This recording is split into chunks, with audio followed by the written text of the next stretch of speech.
అంతరాయ తిమిరోపశాంతయే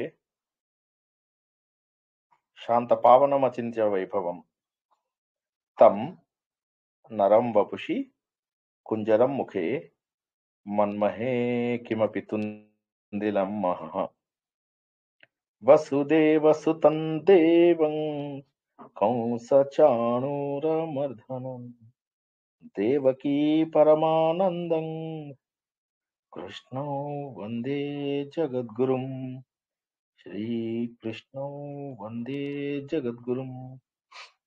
భగవద్బంధువులకు, ఆత్మస్వరూపులకు, సత్యాన్వేషులకు స్వాగతం, సుస్వాగతం. భారతదేశంలో కోట్లాది కోట్ల మంది దేవతలను పూజించే సాంప్రదాయం ఉంది. ఎక్కడున్నారు ఈ దేవతలంతా? ఒక్క దేవత కూడా కనిపించదు. ఎందుకు అంటే, ముందు భగవంతుడు నిరాకారం, ఆయనకు అసలు రూపం లేదు అని చెప్పేసి తెలుసుకున్నాం. నిరాకారుడైనటువంటి భగవంతుడు తనలోంచే ఈ సృష్టి మొత్తాన్ని సృష్టించాడు. ఇది మనము 1,00,000 సార్లు తెలుసుకున్నాం. ఓకే, ఎప్పటిదప్పుడే మళ్ళీ మనము ఈ విషయాన్ని కొత్తగా నేర్చుకుంటాం. ఎందుకని? ముందు ఆ కాన్సెప్ట్ ఇందులోకి గుద్దిపోవాలి గట్టిగా. భగవంతుడికి రూపం లేదు. ముందుగా ఆ రూపం లేనటువంటి భగవంతుడు తను ఏం చేశాడంటే రూపాన్ని దాల్చాడు. ఎందుకు దాల్చాడు? ఈ సృష్టి చెయ్యాలి కాబట్టి. అంటే ఆయన దగ్గర ఉన్నదేంటి? టైము, స్పేసు, మెటీరియల్ లాంటివి క్రియేట్ చేశాడు అని చెప్పి మనం విష్ణు సహస్రనామంలో తెలుసుకున్నాం. అలా సృష్టించిన ఆయన ఈ ప్రపంచాన్ని మొత్తాన్ని తనలోంచే సృష్టించాలి. అంటే స్కిల్ ఆయనదే, మెటీరియల్ ఆయనదే. స్కిల్ ఆయనదే, మెటీరియల్ ఆయనదే. దీన్ని ఏమంటాం మనం? ఉపాదానము, నిమిత్తము అని చెప్పేసి రెండు. అంటే ఒకటేమో స్కిల్, ఒకటేమో మెటీరియల్. ఉదాహరణకు ఒక కుండ ఉంది. కుండ తయారు చేయాలి అంటే నాకు కుండ కావాల్సినటువంటి మట్టి ఉండాలి. ఆ కుండగా చేయడానికి ఒక స్కిల్ కావాలి. సో దీన్ని నిమిత్తము, ఉపాదానము అని చెప్పేసి అంటాం. అంటే దేంట్లోంచి అయితే ఉత్పత్తి అవుతుందో అది ఉపాదానము, ఏదైతే నా స్కిల్ ఉందో అది నిమిత్తం. సో ఈ విధంగా నిమిత్తము, ఉపాదానము రెండు కూడా భగవంతుడే. అంటే తనే తయారు చేశాడు, తనలోంచే తయారు చేశాడు. ఇది కొద్దిగా కష్టం అనిపించినా ఒక్కసారి మనం ఆలోచిస్తే, ఇది మనము సాలెపురుగు విషయం లోపల గుర్తించినప్పుడు, సాలెపురుగు అలాగే చేస్తుంది. మనందరికీ తెలుసు. ఏం చేస్తుంది? తనలోంచే ఒక కొత్త ప్రపంచాన్ని సృష్టిస్తుంది. రెడీ సినిమా లోపల కనుక బ్రహ్మానందము తనలోంచే నేను ఒక కొత్త సృష్టి చేస్తాను, నేను బ్రహ్మకు సమానంగా సృష్టి చేస్తా అని చేస్తుంటాడు కదా. అలాగా సాలెపురుగు తనలోంచే వస్తువులని, అంటే ఏదైతే వెబ్స్ తయారు చేయడం కోసం అని చెప్పేసి వస్తువుని తనలోంచి తీసుకొస్తుంది. అది ఎలా చెయ్యాలి అనేటటువంటిది అంతా కూడా తన స్కిల్ తోనే చేస్తుంది. ఈ ఉదాహరణతోటి మనం అర్థం చేసుకోవచ్చు, ఒక సాలెపురుగులో ఇంత శక్తి ఉంటే భగవంతుడిలో ఎంత శక్తి ఉంది అన్న విషయాన్ని మనం గుర్తించాలి. ఇప్పుడేంటి మనం ఆలోచించాల్సినటువంటి విషయం, అసలు భగవంతుడు సృష్టి ఎందుకు చేశాడు అనేది ఎక్కడా తెలియదు అని చెప్పి చెప్పాము. మన ప్రారంధాలు, మరి ప్రారంధాలు మొట్టమొదట భగవంతుడు సృష్టి చేసినప్పుడు ఏ ప్రారంధాలు ఉండవు కదా. అప్పుడు అందరం ఆనందంగానే ఉండేవాళ్ళమా? తెలియదు. అప్పటి నుంచే ప్రారంభమైందేమో ఈ గొడవ. ఎందుకంటే సాత్విక, రాజసిక, తామసిక గుణాలు ఇచ్చేయడం వల్ల ఎవరికి తోచింది వాడు వాడుకున్నాడు. అలా వాడుకోవడం ద్వారా మనుషుల్లోనే రాక్షసులు తయారయ్యారు, జంతువులు తయారయ్యాయి, దేవతలు లాంటి వాళ్ళు ఉన్నారు, దేవుళ్ళుగా మారిపోయిన వాళ్ళు కూడా. ఇలా ప్రపంచంలో రకరకాల సృష్టి జరగడానికి మన యొక్క ప్రారంధాలే కారణము అన్న విషయాన్ని తెలుసుకున్నాం. అయితే ఈ రోజు తెలుసుకునేది చాలా విచిత్రమైనటువంటి విషయం. ఏమిటంటే, భగవంతుడు ఈ సృష్టి చేసినప్పుడు ఈ సృష్టి లోపల మంచి ఉంది, చెడు ఉంది. కొంత మంచి, కొంత చెడు. ఎందుకు వచ్చింది ఆ చెడు? ఎందుకు వచ్చింది ఆ మంచి? భగవంతుడు కూడా బహుశా అనుకుని ఉండడు ఇలా చేస్తే చెడు అవుతుందేమో అని. కాకపోతే ఏమైందంటే, రాక్షసులకి రాజస తత్వం ఎక్కువ ఇవ్వడము, జంతువులకు తామస తత్వం ఎక్కువ ఇవ్వడము, దేవతలలో సాత్విక గుణం ఎక్కువ ఇవ్వడము, ఇలా ఉన్నప్పటికీ వారి లోపల ఏ మార్పులు ఉండవు అనుకున్నాడు ఆయన. కానీ ఎక్కడో తేడా వచ్చి భగవంతుడు ప్రతిసారి మళ్ళీ తను అవతారం ఎత్తాల్సినటువంటి అవసరం వచ్చింది. అంటే భగవంతుడు అనుకున్నట్టుగా ఇది సరిగా లేదు సృష్టి. సృష్టి లోపల ప్రతిసారి ఏదో ఒక అల్లకల్లోలం రావడము, భగవంతుడు సృష్టికి మళ్ళీ తనకు గ్లాని కలిగినప్పుడు ఆయన మళ్ళీ తనను తను అవతారం ఎత్తేలాగా చేసుకుని అవతారం ఎత్తుతాడు. నిరాకారుడైనటువంటి భగవంతుడు నరాకారం ఎత్తి, బాబు అసలు నిరాకారం వైపుకు చూడవయ్యా అని చెప్పి చెప్తూ ఉంటాడు. ఇలా జరిగిన వాటిలోనే మనం ఏమనుకున్నాము, శ్రీచక్రం అనేది ఈ ప్రపంచానికి ఒక రిప్రజెంటేషన్ అని చెప్పేసి చెప్పుకున్నాం. ఎలాగా? ముందు ప్రపంచంలో ఒక బిందువు అంటే ఒక శక్తి, సంకల్ప శక్తి. అందులోంచి 3: ఇచ్ఛాశక్తి, జ్ఞానశక్తి, క్రియాశక్తి. అంటే ఒక ట్రయాంగిల్ ఏర్పడింది. అంటే ఒక బిందువు అంటే ఒక చక్రము, ఒక ట్రయాంగిల్. సో దీన్ని శృంగారము అంటారు. ఏమంటారు? శృంగారము. శృంగము అంటే కొమ్ము, దీన్ని ట్రయాంగిల్ అంటాము. అర అంటే 0, దీన్ని వృత్తము అని అంటాము. ఒక్కసారి అర్థం కాని వాళ్ళు ఎవరన్నా అడగండి.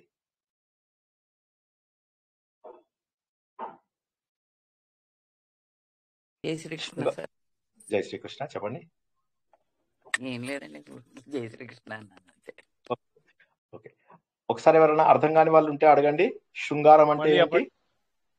శృంగారం అంటే ఏంటి సార్ చెప్పండి. చెప్తాను. ఇంకెవరికైనా అర్థమైన వాళ్ళు, అర్థం కాని వాళ్ళు ఎవరైనా చెప్పండి చూద్దాం. ఇంకెవరైనా అర్థం కాని వాళ్ళు ఎవరైనా ప్రయత్నం చేయగలరా? కొమ్ము అండి. శృంగము అంటే కొమ్ము అంటే త్రిభుజం. అంటే త్రిభుజం, ట్రయాంగిల్. ట్రయాంగిల్ ఇలా ఉంటుంది. ట్రయాంగిల్. ఓకే, త్రికోణం. శ్రీచక్రంలో ఉన్న ట్రయాంగిల్ సార్. శ్రీచక్రంలో ఈ ప్రపంచం అంతా కూడా ట్రయాంగిల్స్ లో, సర్కిల్స్ లో మాత్రమే ఏర్పడింది అని చెప్పి మనం చాలా సార్లు తెలుసుకున్నాం కదా. అదే ఇప్పుడు మళ్ళొకసారి రిపీట్ చేసుకుంటున్నాం. ఏమని? బిందువు అనేది ఏదైతే ఉందో అది సంకల్ప శక్తి. సంకల్ప శక్తి ఒక్కటే. అందులోంచి ఇచ్ఛాశక్తి, క్రియాశక్తి, జ్ఞానశక్తి అని 3 ఏర్పడ్డాయి. అదొక ట్రయాంగిల్ లాగా ఏర్పడింది. సో ఇప్పుడు ప్రపంచమంతా కూడా రహస్యాలలో శృంగము అర, శృంగము అర, శృంగము అర అంటే triangle circle, triangle circle, triangle circle. ఇంకా వీటితో తప్ప ఇంకా వేటితోటి తయారవ్వలేదు. కాబట్టి భగవంతుని ఏమంటారు? శృంగార అని చెప్పేసి అంటారు. అన్నాకేంటి? రసములు ఎన్ని ఉన్నాయి? నవరసాలు ఉన్నాయి అని చెప్పి తెలుసు మనకు. అవునా? శృంగార రస సంపూర్ణ అంటారు భగవంతుని. అంటే 9 ట్రయాంగిల్స్, సర్కిల్స్ ఉన్నటువంటి వాడు, పూర్తిగా ఉన్నటువంటి వాడు. అంటే ఈ సృష్టి ఎలా ఏర్పడింది అంటే 9 ఆవరణలలో ఏర్పడింది. ఆవరణలు అంటే ఏంటి? లేయర్స్. లేయర్స్ అంటే ఏంటి? ఒకదానిలో మరొకటి, ఒకదానిలో మరొకటి, ఒకదానిలో మరొకటి. ఒక్క నిమిషం, నేను బోర్డు కొన్నాను, అది ఓపెనింగ్ చేద్దాం. ఇవాళ ఏకాదశి కూడా కదా. అందరూ ఎటు వెళ్ళకండి, నేను వెళ్ళిపోయానని పారిపోతారు మీరు. అదొక ప్రాబ్లం మీతోటి. ఉండండి ఒక్క నిమిషం వచ్చేస్తున్నాను. సార్ వెళ్ళిపోయాడు, పారిపోదాం. అయ్యా టైం వచ్చేసింది, క్లాస్ అయిపోయింది, బెల్ కొట్టేశారు. మా క్లాస్ కి బెల్ ఉండదు సార్.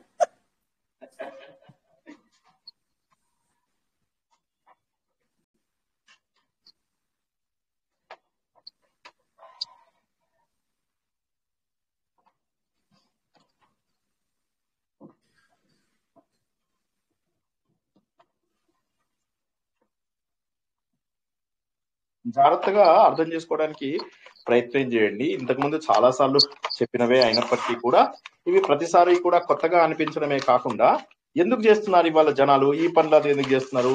ఈవిడెవరు? ఆ దేవత ఎవరు? ఆ దేవత నుంచి ఈ దేవతకి ఏమిటి తేడా? నేను ఏ దేవతకు పూజ చేస్తే మంచిది? ఈ ప్రశ్నలన్నీ కూడా మనకి ఎప్పుడు మిగిలిపోతూ ఉంటాయి. అవన్నిటికీ సమాధానంగా మనము ఈరోజు తెలుసుకోవడానికి ప్రయత్నం చేద్దాం. ఓకేనా? కాస్త జాగ్రత్తగా వినండి. ముందు శృంగము అర అర్థం కాని వాళ్ళు ఎవరైనా ఉంటే చెప్పండి. ఫస్ట్ మొహమాటం లేకుండా అడగండి, మళ్ళీ అడగలేదనుకోండి. చెప్పండి సార్. చెప్పండి. ఇప్పుడు వచ్చామండి. ఒకసారి శృంగము అంటే కొమ్ము, అంటే ట్రయాంగిల్. మీ అందరికి ఫేవరెట్ కలర్ ఏదన్నా ఉందా?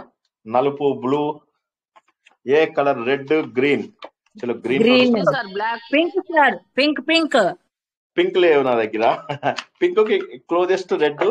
సో కానీ మనం గ్రీన్ తో బ్లాక్ కూడా ఉంది. ముందు గ్రీన్ తో స్టార్ట్ చేద్దాం. గ్రీన్ అంటే మొదలు తీసుకోవడం. ఓకే, ఒక్కసారి చూడండి. రెడ్ కూడా పెడదాం. ముందుగా భగవంతుడు ఏం చేశాడంటే ఒక చుక్క సంకల్పం. కనిపిస్తుందా? అంత క్లియర్ గా లేదా? క్లియర్ గా లేదండి. Not clear sir. It is not clear.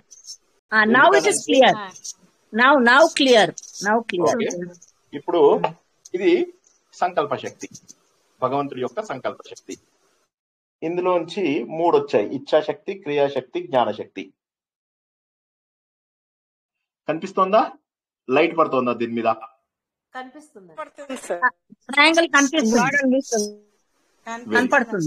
బాగా కనపడుతుంది. ఇప్పుడు ఏదైతే ఉందో ఇది ఫస్ట్ 2 లేయర్స్. ఇదేమో భగవంతుడి యొక్క సంకల్పం, దాంట్లో ట్యాంక్. దీనిని ఏమంటారు? ఆరా అంటారు, లేదా వృత్తము అంటారు. దీన్ని ఏమంటారు? శృంగము. శృంగం అంటే కొమ్ము, మనందరికీ తెలుసు కదా. కనిపిస్తోందా? ఇప్పుడు కనబడుతుంది సార్, ఇప్పుడు చాలా క్లియర్ గా కనబడుతుంది. ఓకే. కరెక్ట్. ఓకే. శృంగము, శృంగము. అయితే ఇప్పుడు ఏమైంది, తర్వాత మనం నీళ్ళ లోపల ఒక రాయి వేసినప్పుడు ఏమవుతుంది, ఇలా ఒక రాయి ఉంటుంది, దాని చుట్టూ ఇలా ఇలా ఇలా వస్తాయి, అవునా, సర్కిల్స్ వస్తాయి, కరెక్టేనా? ఎస్. వీటిని ఆవరణలు అంటారు. ఏమంటారు వీటిని? ఆవరణలు. ఆవరణలు. ఓకేనా? ఈ లైట్ దీని మీద స్ట్రైట్ గా పడుతుంది కదా, క్లియర్ గానే ఉందా? కనిపిస్తుంది. ఇలా 9 లేయర్స్ ఉంటాయి. ఇది మొదటి ఇది లేయర్ 1, ఇది లేయర్ 2, ఇది లేయర్ 3, ఇది లేయర్ 4, ఇది లేయర్ 5, ఇది లేయర్ 7, 8, 9. ఇలా 9 ఆవరణలు ఉంటాయి. ఓకేనా? Okay sir. ఈ 9 ఆవరణలు ఉంటే ఇది ప్రపంచం ఏర్పడినట్టు లెక్క.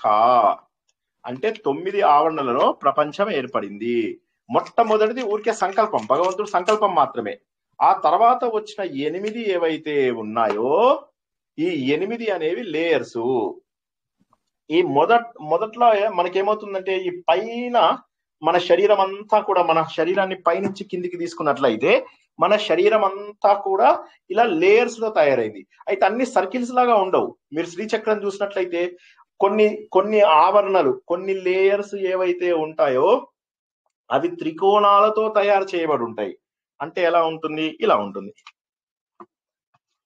ఈ లేయర్ ఉందా, త్రికోణం, త్రికోణం, త్రికోణం, త్రికోణం. కనిపిస్తుందా? దూరంగానే పెట్టండి సార్, కనపడుతుంది. లేకపోతే దగ్గరికి వస్తే లైట్ పడుతుంది. ఇప్పుడు బాగా కనపడుతుంది. మీరు లైట్ పడుతుంది, ఇప్పుడు కనపడుతుంది. సో ఇది త్రికోణాలతోటి కూడా చక్రాలు తయారవుతాయి అన్నమాట. త్రికోణాలతో కూడా చక్రాలు తయారవుతాయి. సో ఇది ఈ త్రికోణాలతో కూడా చక్రాలు తయారవుతాయి కాబట్టి వీటి లోపల మనం రకరకాల లేయర్స్ ని తయారు చేసుకున్నాం. లేయర్ అంటే ఒకటి, ఇది ముందు చుక్క అనేది ఒక లేయర్, ట్రయాంగిల్ అనేది రెండవ లేయర్, తర్వాత 8 ట్రయాంగిల్స్, తర్వాత 10 ట్రయాంగిల్స్, తర్వాత 10 ట్రయాంగిల్స్, తర్వాత 14 ట్రయాంగిల్స్, తర్వాత 8 సర్కిల్స్, తర్వాత 16 సర్కిల్స్. అర్థమవుతుందా? లాస్ట్ లోపల ఒక చతురస్రము. చతురస్రం అంటే ఏంటి? ఇది చతురస్రం. ఇది 9వ లేయర్. 1 2 3 4 ఇది చతురస్రం. శ్రీచక్రంలో ఔటర్ లేయర్ ఇది. హలో, ఎవరికైనా అర్థం కాలేదా అడగండి. శ్రీచక్రంలో ఔటర్ లేయర్ ఇలా స్క్వేర్ గా ఉంటుంది, దీన్ని చతురస్రము అంటాము. ఈ లోపల 8 ఆవరణలు ఉంటాయి. ఓకే, ఈ 8 ఆవరణలు ఎలా ఉంటాయి? చుక్కతో, అంటే చుక్క అంటే సర్కిల్, అంతే కదా, చుక్క అంటే సర్కిల్. సర్కిల్ తో ప్రారంభమయ్యి ఒక చతురస్రంతో ఎండ్ అవుతుంది. సర్కిల్ తో ప్రారంభమయ్యి ఒక చతురస్రంతో ఎండ్ అవుతుంది. ఎండ్ అయినప్పుడు ఏమవుతుంది? ఈ మధ్య లోపల రకరకాల లేయర్స్. ఇవన్నీ కూడా సర్కిల్స్ అవ్వాల్సిన అవసరం లేదు. ఇవన్నీ మనం ఇందాక ఏం చెప్పుకున్నాము, రకరకాల షేప్స్ ఉంటాయని చెప్పేసి చెప్పుకున్నాం. మొదటి దాన్ని ఇప్పుడు ఇది ఉందా, ఇప్పుడు ఇది మన కాళ్ళు అనమాట, మన పాదాలు. అందరూ కనిపిస్తుందా? ఇది కొద్దిగా లైట్ పడుతుందా బాగా? ఇందాక డైరెక్షన్ లో బాగుంది సార్, రైట్ సైడ్ పెట్టారు మీరు. దాదా now it's clear. Yes sir, clear sir. Okay, so ఇది మన పాదాలు, మన శరీరమే శ్రీచక్రం, ఇది మన పాదాలు. ఓకేనా? దీన్ని ఏమంటారంటే త్రైలోక్య మోహన చక్రం అంటారు. త్రైలోక్య మోహన చక్రము అంటారు. ఓకేనా? దీని తర్వాత మీకు లెఫ్ట్ సైడ్ పెట్టుకోండి సార్, లెఫ్ట్ సైడ్ బాగా కనిపిస్తుంది. కొంచెం ఇప్పుడు బాగా కనిపిస్తుంది సార్. ఓకే, త్రైలోక్య మోహన చక్రం. ఈ పైన ఉన్న ఇవి ఏమిటి? మన శరీరంలో ఏ భాగం అది? స్క్వేర్ అనేది కాళ్ళు సార్. పాదాల నుంచి కొద్దిగా పైకి వెళ్తే తొడలు వస్తాయి. ఈ తొడల భాగాన్ని ఊరువులు అంటారు. ఊరువుల భాగంని 16 దళముల చక్రము అంటాము. అంటే అది సర్కిల్స్ తో ఏర్పడింది. ఓకేనా? సర్కిల్స్ తో ఏర్పడింది. ఎన్ని? 16 దళాల పద్మము. దీన్నే షోడశ దళము అంటారు. దీన్నే ఏమంటారంటే సర్వ ఆశా పరిపూరక చక్రం అంటారు రెండో దాన్ని. మూడవ దాన్ని ఏమంటారంటే నాభి స్థానము. బొడ్డు స్థానం ఏమంటారంటే అష్టదళము అని అంటారు. ఏమంటారు? అష్టదళము. ఓకేనా? తర్వాత హృదయ స్థానం. హృదయం వచ్చేసరికి మన్వస్త్రం. మనువు అంటే 14 మనువులు ఉంటారు. కాబట్టి మనువులు అంటే 14 ట్రయాంగిల్స్. ఇక్కడ గుండె దగ్గర 14 ట్రయాంగిల్స్ ఉన్నటువంటి చక్రం ఉంటుంది. ఓకే. తర్వాత బహిర్దశ. బహిర్దశ అంటే బయట ఉన్న 10 ట్రయాంగిల్స్ యొక్క చక్రం ఇక్కడ ఉంటుంది గొంతులో. నా ముఖంలో నా నుదుటి దగ్గర ఇంకొక 10 ఉంటాయి. దాన్ని అంతర్దశ అని అంటారు. అంతర్దశ ఆవరణము. తర్వాత ఇందులోకి వచ్చేసామి త్రికోణము. సారీ 8 ఇది చెప్పలేదు. 8 ముఖం. నా ముఖం 8 ఇక్కడ ఈ ముఖం అనేది 8 ట్రయాంగిల్స్ తోటి తయారైంది. చివరిగా మిగిలింది ఏంటి? నా తల. ఈ తల అనేటటువంటిది ఈ సింగిల్ ట్రయాంగిల్. ఈ మధ్యలో ఉన్నటువంటిది ఏదైతే ఉందో ఇది నా సహస్రారము. నా సహస్రారము ఇచ్ఛాశక్తి, క్రియాశక్తి, జ్ఞానశక్తి. నా ముఖము 8 ట్రయాంగిల్స్. ఇక్కడ ఒక 10 ట్రయాంగిల్స్, ఇక్కడ ఒక 10 ట్రయాంగిల్స్, ఇక్కడ గుండెలో 14 ట్రయాంగిల్స్, నా బొడ్డు దగ్గర నాభి స్థానం లోపల 8 దళముల పద్మము, నా ఊరువులలో 16 దళముల పద్మము, నా పాదములలో స్క్వేర్. స్క్వేర్ అంటే చతురస్రము. చతురస్రాన్ని కూడా బాగా లాగామంటే సర్కిల్ అవుతుంది అది. సో ఈ విధంగా మన శరీరం అంతా కూడా ఇలా శ్రీచక్రమే ఉన్నది. ఇంతవరకు అర్థం కాని వాళ్ళు ఎవరైనా తొందరగా అడగండి. క్విక్. ఇది అర్థమైతే చాలా బ్యూటిఫుల్ గా ఉంటుంది. తర్వాత గొప్ప రహస్యాలు తెలుసుకుంటాం. అంటే ఇవి ఈ మూలాధార చక్రము ఇట్లా 6 చక్రాలు, 6 చక్రాలు ఇది సంబంధించిందా సార్? ఇది సంబంధించిందే, కానీ ప్రస్తుతానికి మీరు అది కొద్దిసేపు మర్చిపోండి. ముందు శ్రీచక్రం, మన శరీరాన్ని శ్రీచక్రం అంటారు అని గుర్తుంచుకోండి. ఫస్ట్ గుర్తుంచుకోండి. నేను చెప్తాను, అది నెక్స్ట్. ఇప్పుడు ఇమీడియట్ గా రెండవది అదే చెప్తాను. హలో, అర్థం కాని వాళ్ళు అడగాలి. సార్ మళ్ళీ చెప్పరా సార్? మన శరీరం ఏంటి? మీతో చెప్పిస్తాను. మన శరీరం ఏంటి? ఇప్పుడే జాయిన్ అయ్యాను సార్. ఓకే, అలాంటప్పుడు వీడియో వినండి. మన శరీరమే శ్రీచక్రము. శ్రీచక్రము. ఇది ఇక్కడి నుంచి మనం చూసుకున్నట్లయితే ఈ పై నుంచి కింది వరకు కూడా మన శరీరం అంతా కూడా శ్రీచక్రమే. అదే విధంగా ఈ ప్రపంచం అంతా కూడా శ్రీచక్రమే, ఇంకా మరేది కాదు. ప్రపంచమంతా కూడా శ్రీచక్రమే. లలితా సహస్రనామం ఎందుకు రహస్యం అంటాము? ఎందుకంటే లలితా సహస్రనామంలో నేను చెప్పినటువంటి సీక్రెట్స్ ఇంక ఇప్పటివరకు ఎప్పుడు చెప్పలేదు, ఇంకా చెప్పలేను కూడా. ఎందుకంటే అందరూ ఏమంటారంటే అదే గొప్పది విద్య అంటారు. సో కాబట్టి అందులోపల నేర్చుకున్నాం మనం. మిగతావన్నీ కూడా చాలా సింపుల్ గా అర్థం చేసుకోవడానికి ఉంటాయి. కానీ లలితా సహస్రనామం లోపల ఇప్పుడు మనం చెప్పుకున్నవి మనం ఆల్రెడీ ఒకసారి చెప్పుకున్నాం. సో మొత్తం మీద 9 ఆవరణల్లో, అంటే భగవంతుడికి 9 లక్కీ నెంబరు. 9 ఎక్కడి నుంచి వచ్చింది? ఆయన సంకల్పం మధ్యలో వచ్చింది, సహస్రారం. ఆయన సంకల్పంలోంచి ఈ సృష్టి మొత్తం ఏర్పడింది.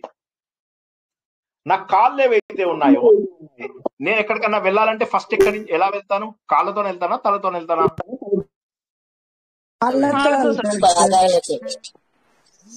అంటే నేను అక్కడి నుంచి మొదలెట్టి నా ఎదుగుదల స్టార్ట్ అయ్యి సహస్రారాన్ని ఛేదించాలి. కళ్యాణి గారు, మీకేమన్నా మ్యూట్ లోకి వచ్చారా? అదే మీది ఇందాక మ్యూట్ లో లేదు, మ్యూట్ లో పెట్టుకోండి. సో అర్థమవుతుందా అందరికి? పాదాలలోంచి మన ఎదుగుదల వచ్చి ఈ పైకి, ఇది పైకి వచ్చి బ్రేక్ అవ్వాలి. ఓకేనా? Hello, okay sir. Okay. So ఇదంతా కూడా ఎలా ఏర్పడిందని చెప్పాం మనము? చుక్కలతో, సర్కిల్స్ తోటి ట్రయాంగిల్స్, ట్రయాంగిల్స్ తోటి ఇలా 9 ఆవరణలు ఏర్పడ్డాయి అని చెప్పి మనం తెలుసుకున్నాం. 9 ఆవరణలు, ఒకదాన్ని చుట్టి ఇంకొకటి, ఇంకోదాన్ని చుట్టి ఇంకొకటి. అయితే ఈ సర్కిల్స్ ఎలా ఉంటాయి? కొన్నిట్లలో 14 ట్రయాంగిల్స్ యొక్క చక్రము, ఇంకోటి 10 ట్రయాంగిల్స్ యొక్క చక్రము. ట్రయాంగిల్ అంటే ఏంటి? త్రికోణము లేదా త్రిభుజము. వాటితో ఏర్పడినటువంటి దళాలు కాదు, దళం కాదు. దళం అంటే 8, 16. ఇవి మాత్రం దళము కాదు. దళములు అంటే సర్కిల్స్. ఇలా ఉంటుంది దళం. ఇదేమో త్రికోణాలు, త్రిభుజాలు. 14, 10, 10, 8, 1 ఇవన్నీ కూడా దళాలు. మిగతావన్నీ కూడా చక్రాలు. ఓకేనా? సార్ చక్రాలు ఎన్ని ఉన్నాయి? చిన్న డౌట్ సార్. ఇప్పుడు ఈ 14, 10, 16 వీటిల్లో ఏదైనా లాజిక్ ఉందా సార్? అంటే నెంబరింగ్ లో లాజిక్ ఉంది. అయితే అది ఇవాళ కాదు, ఇంకో రోజు చెప్పుకుందాం ఆ లాజిక్. అంటే ఆల్రెడీ మనం ఇవన్నీ లలిత సహస్రనామంలో చెప్పుకున్నాము. బట్ ఎందుకు ఓకే వచ్చింది సార్. అనేది మీకు ఎందుకు వచ్చింది అని అర్థం కావాలంటే కొంచెం గుర్తుపెట్టుకోవడానికి ఒక జస్ట్ ఒక హింట్ లాగా అంతే, ఎక్కువ వద్దు సార్. ఏమీ లేదు, చాలా సింపుల్. మీరు అది ఎలా ఏర్పడిందో చెప్తాను ఫస్ట్. 5 అమ్మవారివి, 5 అయ్యవారివి, 4 అమ్మవారి చక్రాలు. అమ్మవారు ఏం చేస్తుంది? సూక్ష్మంలోంచి స్థూలంకి వెళ్తుంది. ఇది అమ్మవారిది సూక్ష్మం. ఈ సూక్ష్మంలోంచి స్థూలంకి వెళ్తుంది. శివుడిది ఎలా ఉంటుంది? స్థూలంలోంచి సూక్ష్మంకి వెళ్తుంది. ఎన్ని వచ్చాయి చెప్పండి ఇప్పుడు? ఎన్ని ట్రయాంగిల్స్ వచ్చాయి చుట్టూరా? మామూలుగా పెద్దవైతే 2, మిగతా పెద్దది కాదు, పెద్దవి కాదు. Nine, నాకు nine. చేయడం సరిగ్గా రాదా? నాకు డ్రాయింగ్ చేయడం రాదు సరిగ్గా. Okay okay. 6. 1, 2, శివుడు 3, శక్తి కలిసి 6 సార్. శివుడు శక్తి కుమారుడు ఎనిమిదా? పేరేంటి? 6. శివుడి శక్తి కుమారుడు పేరేంటి? ఇక్కడ 1, 2, 3, 4, 5, 6. ఓకేనా? మీరు నాకు డ్రాయింగ్ రాదు, నాతో డ్రాయింగ్ వేయిద్దామని ట్రై చేస్తున్నారు. ఏం చెప్తాం కొన్నాళ్ళు అయ్యాక, సార్ ఏమనుకోవద్దు, మీరు కొద్దిగా డాన్స్ కూడా చేయాలి సార్ శివుడు లాగా. ఏం లేదు, అదొకటి, దాన్ని ఏమంటారు, అదొక్కటి కట్టుకోండి సార్, అదేమంటారు, నడుముకు అది కట్టుకుంటాడు కదా, కట్టుకొని అప్పుడు డాన్స్ చేయండి అంటారు. ఏం చేయాలి నేను? చెప్పండి మీరు. ఇది ఎవరిది? ఇది శివుడిదా అమ్మవారిదా? శివుడిదండి. శివుడిది. ఎవరు? ఇప్పుడు అమ్మవారిది ఎలా గీయాలి? డౌన్ కండి. సూక్ష్మం సార్, అంతే సార్. అంటే అమ్మవారు సృష్టి చేస్తాడు, శివుడేమో లయ చేస్తాడు. అంటే అమ్మవారు సూక్ష్మంలోంచి స్థూలం తీసుకెళ్తారు. ఏం చేస్తాడు శివుడు? ఈ స్థూలంలోంచి నా సూక్ష్మం వైపుకు తీసుకెళ్లిపోతాడు. ఓకేనా? ఇప్పుడు ఎన్ని చక్రాలు అయ్యాయి చూసుకోండి. 1, 2, 3, 4, 5, 6 అయ్యాయా లేదా? 6 అయ్యాయి. ఇప్పుడు దీన్ని మీరేం చేస్తారంటే, నాకు బొమ్మలు గీయడం సరిగ్గా రాదు. ఓకే, కాలేజ్ డేస్ లో ఇదే గోల్ అయ్యేది. నేను ఒక బొమ్మ గీస్తే ఒక బొమ్మ అయ్యేది. సో నాకు డ్రాయింగ్ క్లాస్ లో మాకు ఇంజనీరింగ్ డ్రాయింగ్ అని ఉంటది అన్నమాట ఫస్ట్ ఇయర్ లో. అయితే అందులోపల ఎప్పుడు నాకు ప్రాబ్లం వచ్చేది. నా డ్రాయింగ్ ఎప్పుడు కూడా నాకు డౌట్ వచ్చేది, ఎట్లాగా నేను మంచిగా వేస్తానా లేదా ఎప్పుడు పేపర్ చిరిగిపోయేది, సరిగ్గా ఇదేసేవాడిని కాదు. సరే, మొత్తం మీద ఏమైందంటే మా ఫ్రెండ్ ఒకటి ఏం చేశాడంటే, ఒక కొత్త రకం పెన్సిల్ కొనుక్కో అని చెప్పి ఒక కొత్త రకం పెన్సిల్ కొనిచ్చాడు. ఆ పెన్సిల్ కొనిచ్చిన తర్వాత అప్పుడు డ్రాయింగ్ రూమ్ లోకి వెళ్ళాను. వెళ్తే ఫైనల్ ఎగ్జామ్ లో 49 వచ్చాయి మనకు 50కి. సో అదొకే ఒక్కసారి నేను లైఫ్ లో బాధ చేసింది. సో ఎనీవే, ఇప్పుడు ఒక అమ్మవారు ఒక అయ్యవారు కలిస్తే ఎన్ని వచ్చాయి చెప్పండి చక్రాలు? ట్రయాంగిల్స్ ఇవి 6 వచ్చాయి, అవునా? ఇదే విధంగా అమ్మవారు 4, ఓకే, అమ్మవారి 4, అయ్యవారి 5 కలపండి. ఇంట్లోపల కూర్చొని మీరు కలపండి. అమ్మవారివి 4, అయ్యవారివి 5 కలపండి. కలిపితే అప్పుడు మీకు చెప్పినట్టు ఇవన్నీ వస్తాయి అన్నమాట, ఈ సర్కిల్స్ అన్ని వస్తాయి. మీరు ఒక్కసారి శ్రీ చక్రం ఎలా గీయాలి అని చెప్పి గూగుల్లో కొట్టి మీరు ఇంట్లో కూర్చొని ఒక్కొక్కటి గీయండి. ఒక ట్రయాంగిల్, దాంట్లోంచి ఇంకొక ట్రయాంగిల్, దాంట్లోంచి ఇంకొక ట్రయాంగిల్, అలాగే కిందికి దాన్ని కట్ చేసుకుంటూ ఒక 5 ట్రయాంగిల్స్. ఈ 5, ఈ 4 అన్ని ఖండించుకుంటాయి. ఖండించుకున్నప్పుడు మీకు ఏమొస్తాయంటే ఇలా గుండ్రగా ఈ 10 ట్రయాంగిల్స్, 14 ట్రయాంగిల్స్, 14 ట్రయాంగిల్స్ ఇలా మొత్తం వస్తాయి అన్నమాట. ఓకేనా? ఇది ఇలా కొలతలు కరెక్ట్ ఉండాలి కదా, కొద్దిగా కొలతలు కరెక్ట్ ఉండాలి. కానీ శ్రీచక్రం అనేది ఏంటంటే, ఇది ప్రపంచంలో ఉన్నటువంటి ఒక గొప్ప రహస్యం. అమెరికా లోపల విస్కాన్సిన్ లో అనుకుంటా, ఆ స్టేట్ లోనే ఎక్కడో, అక్కడ పెద్ద అరణ్యం ఉన్నటువంటి ప్లేస్ లోపల వాడు ఏం చేసి, అరణ్యం కాదు, ఒక భూమి బాగా ఉన్నటువంటి ప్లేస్ లోపల, లేక సాల్ట్ లేక్ సిటీలో, నేను మర్చిపోయాను ఎక్కడో, ఆ ప్లేస్ లోపల 1 కిలోమీటర్ పాటు శ్రీచక్రం గీయబడింది. అది ఎవరు గీశారు, ఎట్లా వచ్చింది, ఏంటి అనేది తెలియదు. ఈ శ్రీచక్రము అది తర్వాత కొంతమంది తప్పని, కొంతమంది హెలికాప్టర్ లో పోతే గానీ కనపడదు అంటారు కదండి. Correct correct correct. ఆ తర్వాత అది ఎలా వచ్చింది ఏంటి అనేది ఎవరికి తెలియకుండా అదొక గొప్ప రహస్యం లాగా మిగిలిపోయింది అన్నమాట. అమ్మయ్య, ఏకాదశి నాడు మొత్తం మీద దీన్ని మనం ప్రారంభించుకున్నాము. సో ఓంకారం గీయలేదని బెంగపడ్డాను, కానీ అఫ్ కోర్స్ అన్నిటికంటే గొప్పదైనటువంటి శ్రీచక్రాన్ని గీసాం కదా. So that is the most important thing. ఓంకారం శ్రీచక్రం ఒకేసారి వచ్చాయి. సో ఎనీవే, ఇప్పుడు ఏమైతుందంటే అంత గొప్ప రహస్యం ఉన్నటువంటిది శ్రీచక్రం. ఈ శ్రీచక్రంలో మన పాదములు ఉన్నటువంటి భాగం ఏదైతే ఉందో అది స్క్వేర్ లాగా ఉంటుంది. అంటే దాని మీనింగ్ ఏంటంటే భగవంతుడు 4 దిక్కులలో ఉంటాడు. ఈ భగవంతుడు అనుకుంటే భగవంతుడు 4 దిక్కులలో ఉన్నాడు అని చెప్పడానికి. అందుకే దేవుడికి ఏం చేస్తారు, 4 చేతులు పెడతారు. 4 చేతులు పెట్టడంలో అర్థం ఏంటంటే భగవంతుడు 4 దిక్కులలో కూడా వ్యాపించి ఉన్నాడు, అంటే అన్ని దిక్కులలో వ్యాపించి ఉన్నాడు అని చెప్పడానికి బొమ్మ రూపం అంతే అది. దీన్ని యంత్ర రూపం అంటారు. ఇదే యంత్రము ప్రతి ఒక్క దేవుడికి ఉంటుంది. ఇప్పుడు ఇదేమో శ్రీచక్రం, ఇది చక్ర రాజం అంటారు, అన్నిటికంటే గొప్ప చక్రం. ఇలా కాకుండా ప్రతి దేవుడికి ఒక యంత్రం ఉంటుంది. రాముడికి ఒకటి, కృష్ణుడికి ఒకటి, హనుమాన్కి ఒకటి, శ్రీనివాసుడికి ఒకటి, సీతమ్మ వారికి ఒకటి, మళ్ళీ పద్మావతి. వాయిస్ బ్రేక్ అవుతుంది సార్, వాయిస్ బ్రేక్ అవుతుంది. హలో, అందరికి అలాగే ఉందా? మ్యూట్ లో లేదు. బాగుంది సార్. ఓకే. సో ఈ విధంగా ఏమవుతుందంటే ఒక్కొక్క దేవుడికి ఒక్కొక్క చక్రం ఉంటుంది. ఫస్ట్ ఈ పాయింట్ అర్థమైందా లేదా చెప్పండి. ప్రతి దేవుడికి ఒక రూపం ఉంటుంది. కాదనే వాళ్ళు ఎవరు ఉన్నారా? సార్ హరిద్వార్ లో మా గుళ్ళో ఈ చక్రాలనే ఉన్నాయి సార్ మొత్తం అందరి దేవుళ్ళకి. Okay okay, very good. అంటే కొంచెం పల్లెటూరు లాగుంటది, లోపలికి వెళితే అక్కడ చూసాను. Okay, very good very good. So ప్రతి దేవుడికి ఒక చక్రం ఉండి తీరవలసిందే.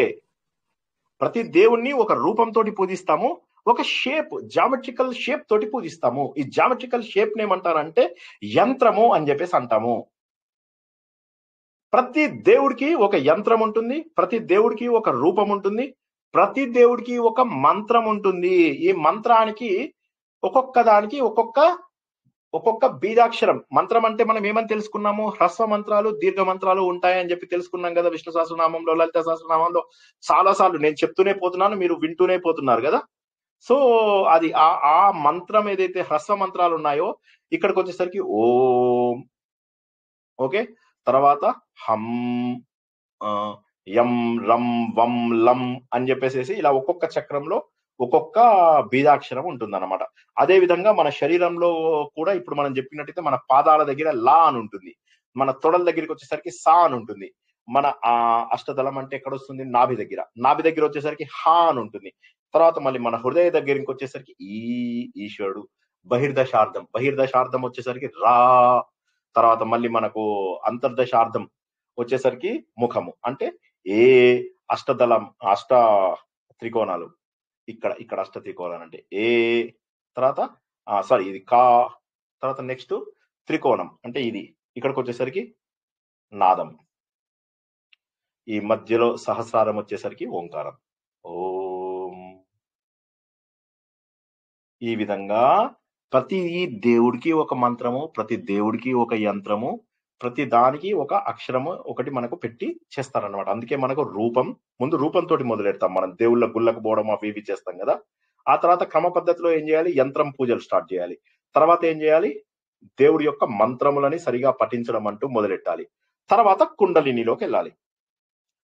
ఇప్పుడు అర్థం కాని వాళ్ళు ఒకసారి అడగండి. ఇంకొక 10 నిమిషాలు ఉంటుంది థియరీ సెషన్, తర్వాత బొమ్మలు వీడియోలు చూపిస్తా.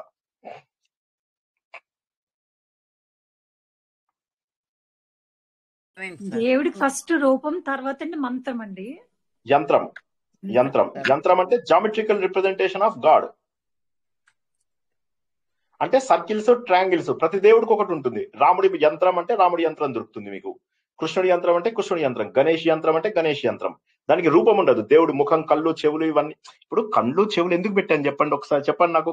దేవుడు అచ్చం మనిషిలాగానే ఎందుకున్నాడండి? మనకి ప్రతిరూపంగా మనం మలుచుకొని పూజ చేసుకుంటున్నాం. అంతే అంతే అంతే. కరెక్ట్. జంతువులకు కూడా టెంపుల్స్ కట్టేది ఉంటే అవి దేవుడిని 4 కాళ్ళ మీద నిలబడి కొమ్ములు పెడతాయి అంతే. కానీ యంత్రం అనేటటువంటిది ఇట్స్ మోర్ అప్రాప్రియేట్. సో యంత్రం, ప్రతి దేవుడికి ఒక యంత్రం ఉంటుంది అని గుర్తుంచుకోండి. యంత్రం తర్వాత దేవుణ్ణి గుర్తించడానికి ఒక మంత్రం ఉంటుంది. క్లీం కృష్ణాయ నమః, రం హనుమత్ రామాయ రామభద్రాయ హనుమత్ ఓం రం హనుమతియే రామభద్రాయ రామచంద్రాయ రామభద్రాయ నమః రం తోటి రం. తర్వాత నెక్స్ట్ తర్వాత ఇంకేమున్నాయి మనకు? ఐం, హ్రీం, శ్రీం, ఇవన్నీ కూడా బీజాక్షరాలతోని మనం ఆ దేవుణ్ణి పూజిస్తాం. గం గణపతియే నమః, నం నారసింహాయ నమః. ఇలాగా ప్రతి దేవుడికి ఒక బీజాక్షరం అంటూ ఉంటుంది అనమాట. బీజం అంటే ఏంది? అందులోపల విపరీతమైనంత శక్తి ఉంటుంది. అయితే ఇప్పుడు ఇందులోపల ఏమైపోయిందంటే చాలా మంది ఇప్పుడు ఇంతవరకు అర్థం కాని వాళ్ళు ఒక్కసారి అడగండి ప్లీజ్. ఆ శక్తి ఎట్లా వస్తుంది సార్? శక్తి భగవంతుడి శక్తి అందులో నిక్షిప్తమై ఉంటుంది. భగవంతుడి శక్తి నిక్షిప్తమై ఉంటుంది. ప్రపంచమంతా శక్తి ఎలా ఉంది? ఇప్పుడు నేను మాట్లాడుతున్నాను, శక్తి ఎక్కడి నుంచి వచ్చింది? నాకు భగవంతుడి నుంచి వచ్చింది. ఈ బీజాక్షరంలో శక్తి అలా ఉంటుంది. బీజం అంటే ఏంటి? విత్తనం. విత్తనంలో ఒక పెద్ద చెట్టు రావడానికి శక్తి ఎక్కడి నుంచి వచ్చింది? అదే విధంగా ఈ బీజ అక్షరాలలో దాన్ని వాడిన వాళ్ళకే శక్తి వస్తుంది. ఉదాహరణకి మన ఇంట్లో కరెంట్ ఉంది, కానీ నేను బల్బు స్విచ్ చేయకపోతే ఏమవుతుంది చెప్పండి? శ్రీదేవి గారు, మా ఇంట్లో కరెంట్ ఉందండి, నేను స్విచ్ చేయకపోతే ఏమవుతుంది? వెలగదు. ఆ ఎలక్ట్రిసిటీ దేవుడు, ఆ ఎలక్ట్రిసిటీ దేవుడు. ఆ దేవుణ్ణి మనం ఏం చేయాలి? స్విచ్ చేయాలి. ఆ స్విచ్ చేయడాన్ని యాక్టివేషన్ అంటారు. యాక్టివేషన్ వేసినప్పుడు భగవంతుడి యొక్క చైతన్యం మనకు ప్రస్ఫుటం అవుతుంది. నేను మాట్లాడడానికే ఇష్టపడాను, నాకు సిగ్గెక్కువ, కామ్గా ఉన్నాను అనుకోండి, ఇవన్నీ ఎవరు చెప్తారు? దేవుడి శక్తిని మనం ఉపయోగించుకుంటున్నాం. దేవుడు మనకి ఇచ్చినటువంటి శక్తిని వృధాగా వాడేమన్నాడు, వీడేమన్నాడు, అదేమైంది, వాళ్ళ ఇంట్లో దాని కూతురు తెలుసా ఏం చేసిందో, అబ్బో ఏం చెప్పమంటావు, రాత్రి 11ంటికి వస్తుంది ఆఫీస్ నుంచి, ఎంతసేపు ఏం చేస్తుంది, ఇవన్నీ మాట్లాడడానికి ఉపయోగిస్తాం. మనం దేవుడి శక్తిని ఎందుకు ఉపయోగిస్తాం? ఇందుకు అనవసరమైనవి మనం లేని పాపాలు మూట కట్టుకోవడానికి యూజ్ చేస్తున్నాం దేవుడి ఇచ్చే శక్తిని అని గుర్తుంచుకోండి. అంటే అందరం మంత్ర బలం తోటి యంత్రం పవర్ వస్తుంది. యంత్రం కంటే ఎక్కువ పవర్ వస్తుంది మంత్రంతో. అదే మంత్రం కంటే ఎక్కువ యంత్రంతో రూపంతో. మంత్రంతో యంత్రంకి పవర్ ఎక్కువ ఉంటది. కాదు అట్లా కాదు. మీరు ఏ రూపంలో పూజించినా సరిపోతుంది. మీరు ఉదాహరణకి మీరు రూపం ఉందనుకోండి, రూపంతో పూజించవచ్చు, కానీ చాలా ఎక్కువ ఎఫర్ట్ పెట్టవలసి వస్తుంది. యంత్రం అనుకోండి, కొద్దిగా తక్కువ ఎఫర్ట్ పెట్టినా కూడా సరిపోతుంది. అదే మీరు మంత్రం అనుకోండి, కూర్చొని ఎక్కడ కూర్చొనైనా మనస్ఫూర్తిగా శుద్ధిగా ఆ మంత్రాన్ని, మీకు ఇచ్చినటువంటి మంత్రం అంటే కొన్ని నియమాలు ఉంటాయి, ఆ నియమాలన్నీ పాటిస్తూ చేస్తే మంత్రంతో వచ్చే శక్తి మీకు వస్తుంది. ఓకేనా? ఇదైన తర్వాత కుండలి. సార్ అది ఇప్పుడు మనము గుళ్ళో గానీ ఇక్కడ ఇంట్లో గానీ అక్కడక్కడ యంత్రాలు పెడుతుంటాం చూడు, దానికి యంత్ర పూజ, అది యంత్ర పూజ, అది యంత్ర పూజ, దాన్ని యంత్ర పూజ అంటారు. అది సెకండ్ లెవెల్. నేను చెప్తున్నది ఏంటంటే మీరు మంత్రాన్ని సెపరేట్ గా చేయవచ్చు అంటున్నా. యంత్రం ఉపయోగించి చేయాల్సిన అవసరం లేదు. మీరు మంత్రంకు సెపరేట్, మంత్రం అనేది సెపరేట్ గా చేయొచ్చు. యంత్ర పూజ అంటే ఇప్పుడు మీరు చెప్పిన దాన్ని యంత్ర పూజ అంటారు. యంత్రం అలా పెడితే సరిపోదు కదా, ఆ యంత్రానికి కొన్ని నియమాలు ఉంటాయి. ఇప్పుడు రూపం ఉంది, ఆ రూపంకి నియమాలు ఉంటాయి కదా. మీకు రూపం అంటే కృష్ణుడిలో పెట్టి ఆంజనేయ స్వామిది అంటే నేను బాగుంటుందా మీకు చెప్పండి? ఆంజనేయ స్వామి చూడు నెమలు పెట్టుకున్నాడు, మురళి వాయిస్తున్నాడు అంటే బాగుంటుందా?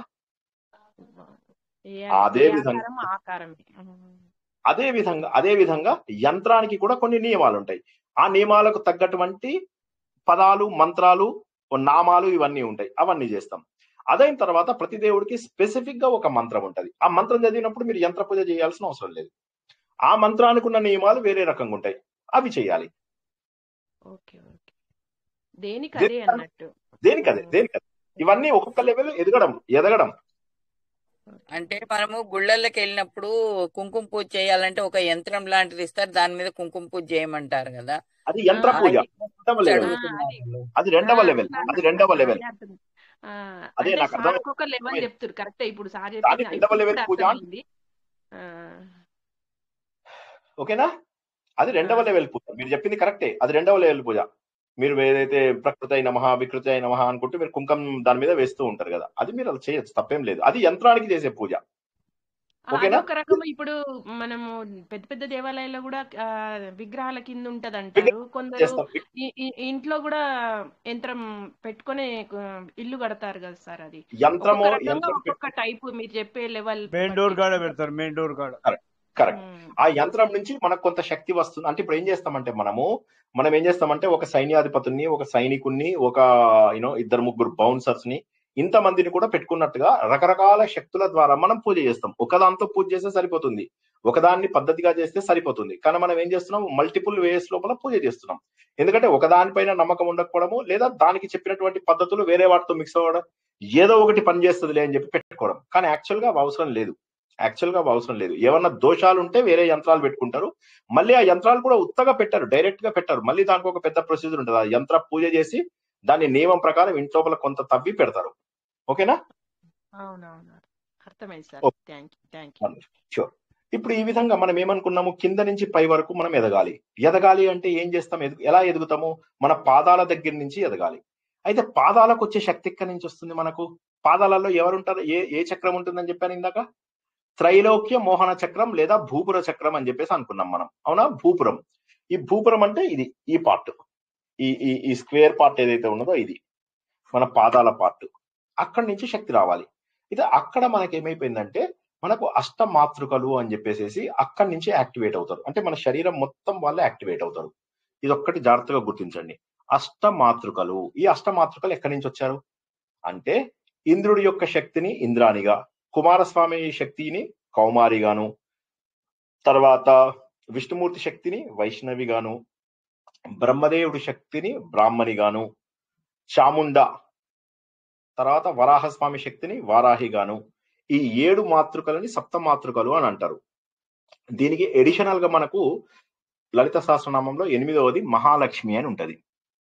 ఈ 8ని అష్టమాతృకలు అంటారు. అర్థం కాని వాళ్ళు అడగండి.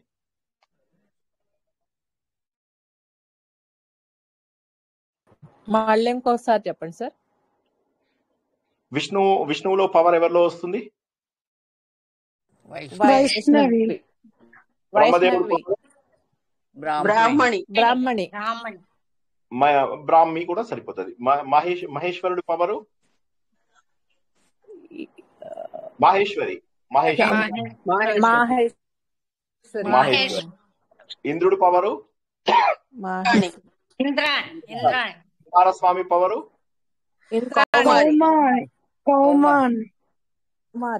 కుమారస్వామి. తర్వాత ఇండిపెండెంట్ గా మనకు వరాహస్వామి పవరు వారాహి. తర్వాత ఇంకొకళ్ళు ఎవరు మనకు? చాముండ ఇండిపెండెంట్. తర్వాత మహాలక్ష్మి. ఇప్పుడు ఇందులోపల ఉన్నటువంటి 8 మనకు జీవితంలో చాలా ఇంపార్టెంట్ కాదని అంటారా? ఇవన్నీ కావాల్సిందే కదా మనకు లైఫ్ లోపల. మన కోరికలు తీరాలి, మనకు ఆపదల నుంచి దూరం అవ్వాలి, మనకు రకరకాల శక్తులు రావాలి. మన శరీరంలో సప్త ధాతువులు అని అంటారు. అందులోపల మనం స్వేదం కూడా చేరిస్తే 8 అవుతాయి, అష్టధాతువులు అవుతాయి. ఏంటి ధాతువులు ఎవరైనా చెప్పండి తొందరగా. హలో, నిద్ర లేవాలి. కమాన్, వేకప్. 9:30కి పడుకుంటే ఎట్లా? లేవాలి. ఏంటి శరీరంలో ఏమున్నాయి ధాతువులు? పైన ఉన్నది ఏంది?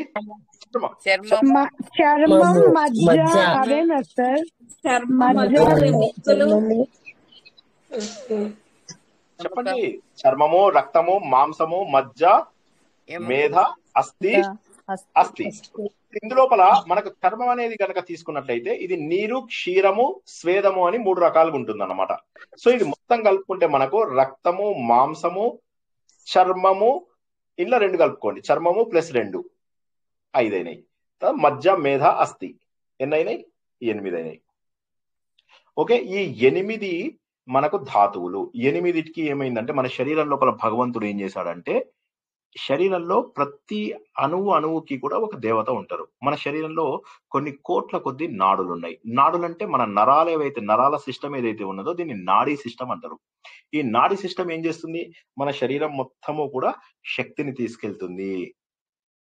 మన శరీరం మొత్తం కూడా శక్తిని తీసుకెళ్తుంది. శక్తిని ఎక్కడి నుంచి తీసుకెళ్తుంది?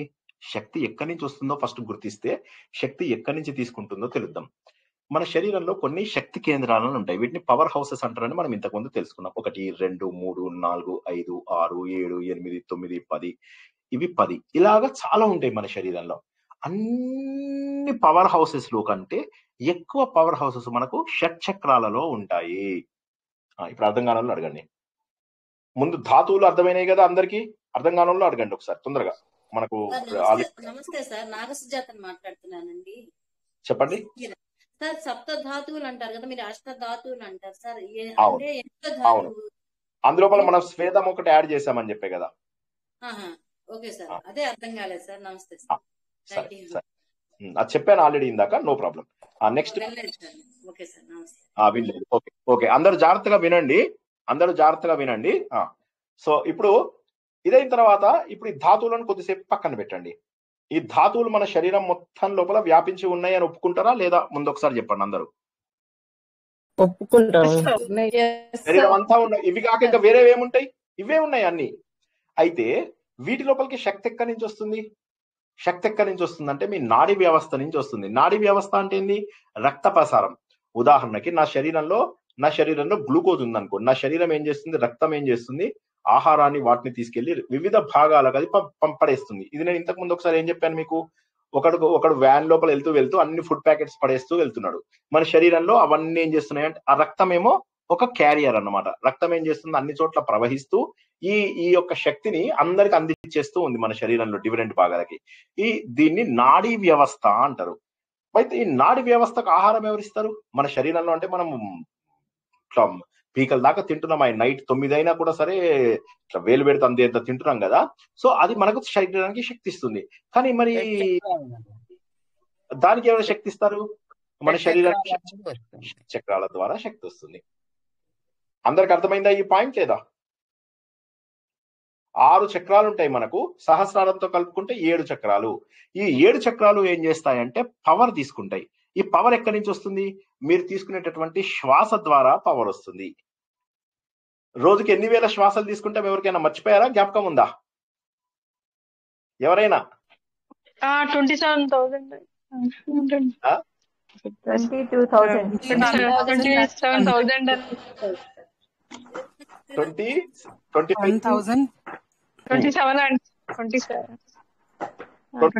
25,000 ఎంతో వస్తుంది. ఎందుకంటే మీరు చూసుకోండి, ఒక చక్రం 6,000, ఇంకో చక్రం మనకు స్వాదిష్టానం 6,000, మళ్ళా తర్వాత మణిపూరకం 6,000, అనాహతం 6,000. ఎన్నైనాయి? 6 ముళ్ళ 18,000.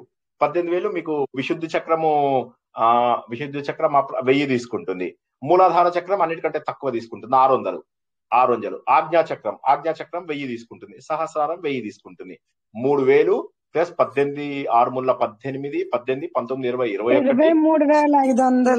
21,600 సుమారుగా. అయితే 21,600 శ్వాసలు మీరు 7 చక్రాలు కదా మొత్తం మనకు. 3 చక్రాలేమో 1000 తీసుకుంటాయి. ఒక చక్రం 600 తీసుకుంటుంది. 3 చక్రాలు 3,000, 6,000 తీసుకుంటాయి. 6 ముళ్ళ 18,000, 18, 19, 20, 21,000 ప్లస్ 600, 21,600 శ్వాసలు మీకు ఉపయోగపడతాయి. మిగతా 2,000 శ్వాసలు ఏవైతే ఉంటాయో సుమారుగా 23,000 శ్వాసలు మనం తీసుకున్నాం అనుకుంటే ఒక 1,500 శ్వాసలు మనకు వేస్ట్ గా అయిపోతాయి. ఇవన్నీ కూడా మన శరీరానికి శక్తినిస్తాయి. ఈ శక్తిని ఏం చేయాలి? ఇవన్నీ ఈ చక్రాలు ఏవైతే ఉంటాయో నాడీ వ్యవస్థకు అందజేస్తాయి. ఆ నాడీ వ్యవస్థ అంటే ఏంటి? రక్త ప్రసరణ. వాటి ద్వారా ఏమవుతుంది? శరీరంలో ఉన్నటువంటి ధాతువులకు శక్తి వస్తుంది. ఇదంత వరకు అర్థమైందా లేదా? సార్ ఉత్తర గీతలో చెప్పారు, మర్చిపోయాం అవి అప్పుడు కదా సార్. ఇది ఉత్తర ఇంకెవరికైనా అర్థం కాలేదంటే అడగండి, మొహమాటం లేదు. ఎందుకంటే కొంతమంది కొత్త వాళ్ళు కూడా ఉన్నారు కదా, మొహమాటం లేకుండా అడగండి. శరీరంలో శక్తి వచ్చేదేమో పవర్ హౌసెస్ నుంచి. పవర్ హౌసెస్ ఏమో మన షట్చక్రాలు ప్లస్ సహస్రారం. మనం గాలి పీల్చుకోవడం ద్వారా శక్తి వస్తుంది. అందుకే ఆరోగ్యం ఉన్నట్ల సార్. ఆరోగ్యం మంచిగా అవి చక్కగా మనం పీల్చుకున్నట్లయితే ఈ షట్చక్రాలు క్లీన్ అవుతూ ఉంటాయి. మనం చేసే పాపాలు, పుణ్యాలు, మన వాసనలు, సంస్కారాలు అన్ని కూడా ఈ షట్చక్రాలకే చుట్టుకొని ఉంటాయి అన్నమాట. మీకు ఇది బీజం అంటారు దీన్ని. మన విత్తనంలో ఎలా అయితే అన్ని లక్షణాలు ఉంటాయో ఈ మొత్తం దీంట్లోపల ఆ లక్షణాలన్నీ ఉంటాయి అన్నమాట. ఆ లక్షణాలన్నీ ఉండడం వల్ల ఏమవుతుంది? మీకు వీటి ద్వారా మీ పాపాలు, పుణ్యాలు క్లీన్ చేసుకోగలుగుతారు. ఇప్పుడు మీకు ఈ చౌషట్ యోగిని అనే ఎవరైతే ఆ 8 మంది అనుకున్నామా, ఈ 8 మందికి అసిస్టెంట్లు ఉంటారు.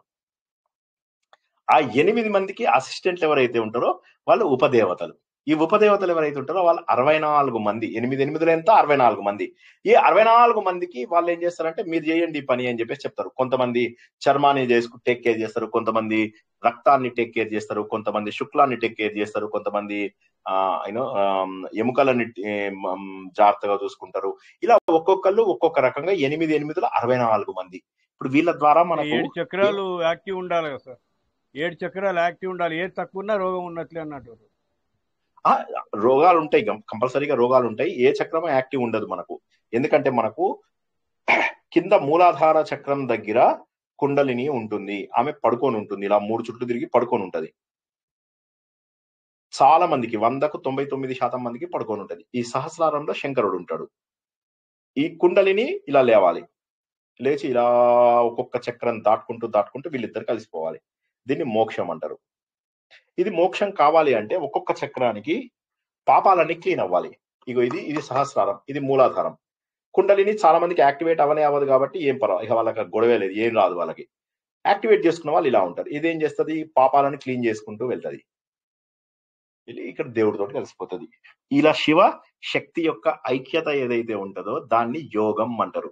ఆ యోగాన్ని కలిగించే వాళ్ళని యోగినులు అంటారు. ఆ యోగినులు ఎవరైతే ఉన్నారో వీళ్ళు ఈ పవర్ ని తీసుకొని మన శరీరంలో అన్ని బాగా పనిచేసేలాగా చూసి, మన మేధస్సు కూడా బాగా పనిచేసేలాగా చూసి, మన కోరికలు తీరడంతో పాటు మన చక్రాలు క్లీన్ అవ్వడానికి కూడా ఉపయోగపడతాయి. అర్థం కాని వాళ్ళు అడగండి. అంటే అందరికి చక్రాలు అర్థమైనాయా? ఫస్ట్ చెప్పండి, ఎస్ నో.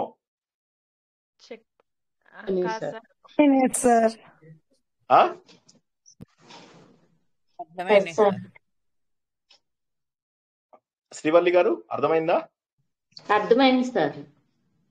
సో ఇవన్నీ చక్రాలు. మన శరీరంలో వెన్నెముకను ఆనుకుని కనిపించకుండా కొన్ని చక్రాలు ఉంటాయి.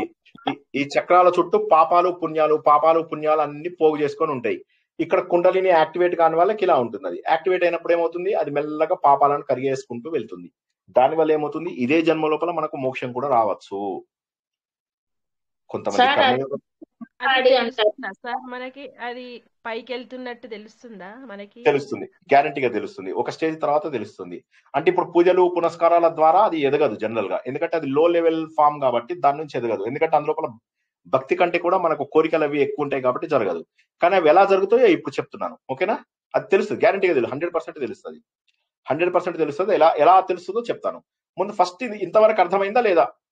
ఇలా పైకి వెళ్ళాలి. అది అంటే ఒక్కొక్క చక్రము ఏ ప్లేస్ లో ఎక్కడెక్కడ ఉందనే ఫీలింగ్ అది మనకన్నీ చెప్పలేదు. ఆ లైన్ లో వెళ్తే కొంతవరకు మన ప్రోగ్రెస్ అయితే తెలుస్తూ ఉంటుంది, గ్యారంటీగా తెలుస్తుంది. ప్రోగ్రెస్ గ్యారంటీగా తెలుస్తూ ఉంటుంది.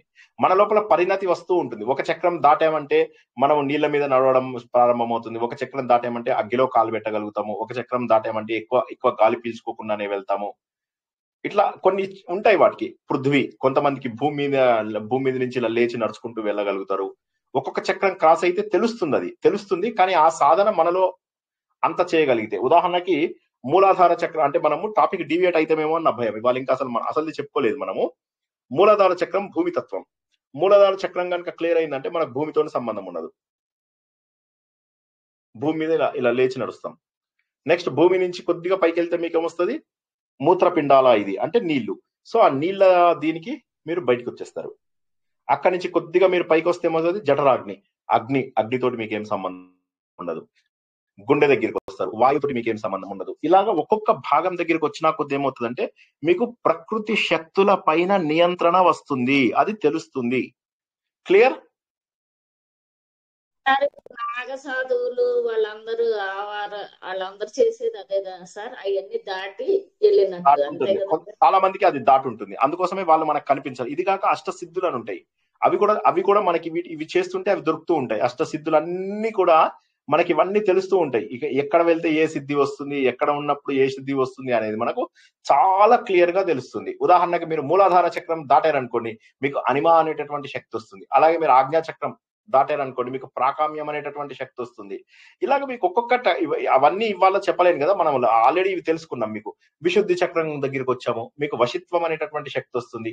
గుండె దగ్గరికి వచ్చాము, అనాహత చక్రం దగ్గరికి వచ్చే ఈశిత్వం అనేటటువంటి సిద్ధి మీకు వస్తుంది. మణిపూరక చక్రం దగ్గరికి వచ్చారు, బొడ్డు దగ్గరికి, అప్పుడు మీకు మహిమ అనేటటువంటి ఒక సిద్ధి వస్తుంది. స్వాదిష్టాన చక్రం దగ్గరికి వచ్చారు, లఘుమ అనేటటువంటి ఒక శక్తి వస్తుంది.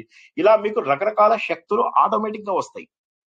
ఓకేనా? ఇవన్నీ చెయ్యడానికి ఈజియెస్ట్ వే ఏంటంటే, ఇప్పుడు ముందుకెళ్ళనా?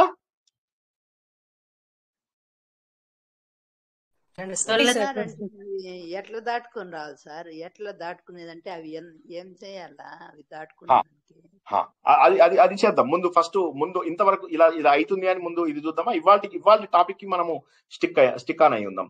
ఇవాళ టాపిక్ ప్రకారం ఏమైపోతుందంటే, మనకు ఇలా దేవుళ్ళు ఉంటారు వీటన్నిటికీ అని చెప్పి తెలుసుకున్నాం. ఈ 8/8 మంది దేవతలు ఎవరైతే ఉంటారో వీళ్ళు అమ్మవారికి అయ్యవారికి ఇద్దరికి సహాయం చేసినటువంటి వాళ్ళు. అంధకాసురుణ్ణి చంపినందుకు లేదా బండాసురుణ్ణి చంపినందుకు ఈ ఇద్దరిని చంపినప్పుడు ఏమవుతుందంటే తను సహాయంగా ఈ 8 మందిని తీసుకుంటుంది. ఆ 8 మంది వాళ్ళకి అసిస్టెంట్లుగా ఇంకొక 8 మందిని పెట్టుకుంటారు, 64 మంది. మళ్ళీ వాళ్ళు ఒక్కొక్కరికి ఒక్కొక్క కోటి మందిని వాళ్ళు అసిస్టెంట్లుగా పెట్టుకుంటారు సైన్యాన్ని. ఇలా 64 కోట్ల మందిని ఇక్కడ వీళ్ళు ఈ చౌషట్ యోగిని అని ఏదైతే మనము చెప్పుకుంటున్నామో ఆ చౌషట్ యోగినిలు వీళ్ళు, అంటే చౌషట్ అంటే 64, ఈ 64 మంది కోట్లు, 64 కోట్ల మంది ఇక్కడ ఉంటారు. ఇంతవరకు అర్థమైందా లేదా చెప్పండి ఒకసారి. హలో, అర్థమైంది. వీళ్ళందరికీ దేవతలు ఉంటారు. మీకు లాకిని, డాకిని వీళ్ళందరూ ఉంటారు కదా, వాళ్ళందరూ ఉంటారు. అలాగే ప్రతి చోట కూడా మీకు వీళ్ళ పేర్లతో ఉన్న వాళ్ళు తెలుస్తూ ఉంటారు. మీకు ఎవరు ఇందాక మనము చెప్పుకున్నాం కదా, చాముండ, వారాహి, కౌమారి, బ్రాహ్మి, వీళ్ళ పేర్లు కూడా ఉంటాయి అందులోపల. ఈ అష్టమాతృకల యొక్క 8 మంది సైన్యము 8/8 మంది. ఈ 64 మంది వాళ్ళకు ఒక్కొక్క కోటి మంది ఉంటారు అనమాట. వీళ్ళ పేర్లు కూడా చాలా దివ్య యోగ, మహాయోగ, సిద్ధి యోగ, మాహేశ్వరి, పిశాచిని, టాకిని, కాలరాత్రి, నిశాచలి, ఇలా చాలా ఉంటారు వీళ్ళందరూ ఈ 64 మంది. అయితే వీళ్ళను పూజిస్తే కొన్ని ప్రత్యేకమైన శక్తులు వస్తాయి అని చెప్పేసి గుర్తుపట్టారు మనకు చాలా రోజుల కింద. గుర్తుపట్టేది శరీరం మొత్తంకి ఏ విధంగానైతే ఉపయోగపడుతున్నారో మనకు కావాల్సిన కోరికలు తీరడానికి కూడా ఈ చతుషష్ఠి యోగినులు మనకు అవసరము అన్నటువంటి సత్యాన్ని చాలా మంది గుర్తించారు. అందుకోసమే వీళ్ళకి ఇచ్చేటటువంటి ఆహారాలు కూడా డిఫరెంట్ ఉంటాయి. ఇది కూడా మనం తెలుసుకున్నాం. అందరికీ జ్ఞాపకం ఉందా? మనం వీళ్ళకి ఏది మన విశుద్ధి చక్రం దగ్గర మనకు కావాలి అంటే అక్కడ పాయసం పెట్టేది ఎందుకంటే ఇక్కడ ఉన్నటువంటి దేవతల్ని మనము ఆనందం పరచడానికి అన్నమాట. అలాగే మీరు ఈ హృదయం దగ్గర ఉన్నటువంటి దేవతలను మీరు సంతోష పెట్టాలి అంటే నెయ్యితోటి అన్నం పెడతారు. అలాగే మీరు మణిపూరం దగ్గర అంటే బెల్లంతోని పెడతారు. స్వాదిష్టాన చక్రం అంటే తేనెతోని పెడతారు. ఇవన్నీ మనం ఇంతకుముందు చదువుకున్నవే. తర్వాత పులిహార పెడతారు. పులిహార ఎందుకు పెడతారు? ఆజ్ఞాచక్రం దగ్గర. ఆజ్ఞాచక్రం అంటే బుద్ధి బాగా, అందుకోసం ఎక్కువ టెంపుల్స్ లో మీకు పులిహార ఎందుకు పెడతారో మనకి ఇవన్నీ తెలియాలి. ఏ దేవుణ్ణి మనము సాటిస్ఫై చేయడం కోసం పెడుతున్నాము, ఇవన్నీ ఒక పద్ధతి ప్రకారం మనకి హిందూ ధర్మంలో వచ్చాయి. ఏమి తెలియకుండా అడ్డమార్ గుడ్డి దెబ్బ చేయకుండా తెలుసుకోవడానికి ఇవాళ మనం ఒక చక్కటి మార్గంలో వెళ్తున్నాం. అయితే ఈ 64 మందిని పూజిస్తే చాలా శక్తి వస్తుంది అన్న సంగతి గుర్తుపట్టి ఏం చేశారు, ఇండియా లోపల వీళ్ళని పూజించడం మొదలెట్టారు. వీళ్ళని పూజించినప్పుడు ఏమైంది, రకరకాల దేవతలు రావడం. అప్పుడు ఇందులోపల మీరు ప్రత్యంగిర ఎవరన్నా విన్నారా? వజ్రవారాహి, సిద్ధకుంజిక, వజ్రయోగిని, ప్రత్యంగిర, ఈ పేర్లలో ఏమన్నా కొద్దిగా విన్నారా మీకు? ఈ సిద్ధులు వీళ్ళందరూ ఎవరంటే మిరపకాయలతో హోమం చేస్తుంటారు. ఇవన్నీ ఎందుకు చేస్తుంటారంటే బాగా తెలిసిన వాళ్ళే చేయాలి. ఒక చిన్న ప్రాబ్లం ఉంది ఈ యోగినిల పూజ చేయడంలో. ఏమైనా తప్పు చేశారంటే మాత్రము దారుణమైనటువంటి రివర్స్ ఫలితాలు ఉంటాయి. ఇప్పుడు మనకు మిగతా దేవుళ్ళతోటి అటువంటి ఫలితాలు ఉండవు. కానీ ఈ దేవుళ్ళు ఎవరైతే యోగినులు ఉన్నారో వీళ్ళు మోస్ట్ పవర్ఫుల్ సైన్యం ఆఫ్ అమ్మవారు. అయ్యవారికి కూడా, అమ్మవారికి ఎవరైతే 8 మంది ఇటు మనం చెప్తున్నామో 8 మంది గురించి ఇప్పుడు మనం చెప్పాం కదా, అమ్మవారికి ఎవరిని చెప్పాము? యోగినులు అని చెప్పాము. ఈక్వలెంట్ గా అయ్యవారి సైడ్ భైరవులు అని ఉంటారు, వాళ్ళు కూడా 64 మంది ఉంటారు. ముందు పాయింట్ అర్థమైందా కదా చెప్పండి. అమ్మవారికి 60. ఒక పని చేద్దామా, మనం నెక్స్ట్ క్లాస్ కూడా దీనికే పెట్టుకుందామా? ఇవాళ అవుతుందో కాదో, ఎందుకంటే పెద్దది అవుతుంది టాపిక్, పెద్దగా అయిపోతుంది మీ ప్రశ్నల వల్ల. సరే, మళ్ళీ చిన్న పాయింట్ చెప్పడానికి ప్రయత్నం చేస్తాను నేను. ఇక్కడ మనం గుర్తుంచుకోవాల్సింది ఏంటంటే ఈ 64 మంది అమ్మవారి సైడ్ సైన్యంకి ఇటు 64 సైడ్ భైరవ సైన్యం అని ఉంటారు. అర్థమైందా ఈ పాయింట్ లేదా? అంటే పరమేశ్వరుడికి ఉంటారన్నమాట. పరమేశ్వరుడికి కూడా ఉంటారు, కరెక్ట్. అర్థమైందా ఫస్ట్ ఈ పాయింట్ అందరికి? ఉదాహరణకి కొంతమందికి గొంతు శుద్ధి కావాలి, పవిత్రంగా ఉండాలి, ఇట్లా కొంతమంది ఉంటారు. అప్పుడు వాళ్ళు ఏం చేస్తారంటే ఇది నీలకంఠ భైరవ అని ఉంటారు. ఎవరికి మన శివుడి సైన్యంలో భైరవులు ఉంటారు, నీలకంఠ భైరవ అని ఉంటారు. ఈ యోగిని లోపల జయా యోగిని అని ఉంటారు. నీలకంఠ భైరవుడు, జయా యోగిని, వీళ్ళిద్దరివి కనుక కలిపి చేస్తే గొంతు శుద్ధి అవుతుంది. అదే విధంగా తెలివితేటలు బాగా పెరగాలి, ఎవరినైనా ఎక్కడి నుంచైనా మనం గుర్తించగలగాలి, ఆలోచించగలిగే శక్తి పెరగాలి. మనం ఎవరినైనా వాళ్ళు మాట్లాడకుండానే వాళ్ళ మనసులో ఉన్న భావాలని మనం గుర్తించాలి. దీనికోసం విశాలాక్షి భైరవ అని ఉంటాడు. విశాలాక్షి అంటే పెద్ద కళ్ళు ఉన్నటువంటి భైరవ. ఆయన ఏం చేస్తాడంటే అవతల వాళ్ళ మనసులోకి వెళ్ళిపోయి వాళ్ళ శక్తులన్నీ తీసేసుకుంటాడు, వాళ్ళు ఏం ఆలోచిస్తున్నారో తీసుకుంటాడు. యోగిని ఎవరు? దానికి ప్యారల్ గా యోగిని ఎవరు? విజయ యోగిని. సార్ నమస్తే సార్. ఒక్క నిమిషం సార్, ఒక్క నిమిషం సార్.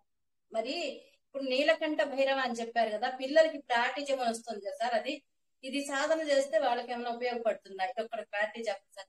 ఎందుకంటే మన దేశం కానీ సమాజం మొత్తం కూడా ఆర్టిజంతో బాధపడుతున్నారండి. అది ఇది కొద్దిగా అంతే. కాస్త కానీ ఇది అంటే ఉంది 100% ఉంటుంది. కాకపోతే అది కరెక్ట్ గా చేయించే వాళ్ళు ఉన్నారా? అది మనకు మెయిన్.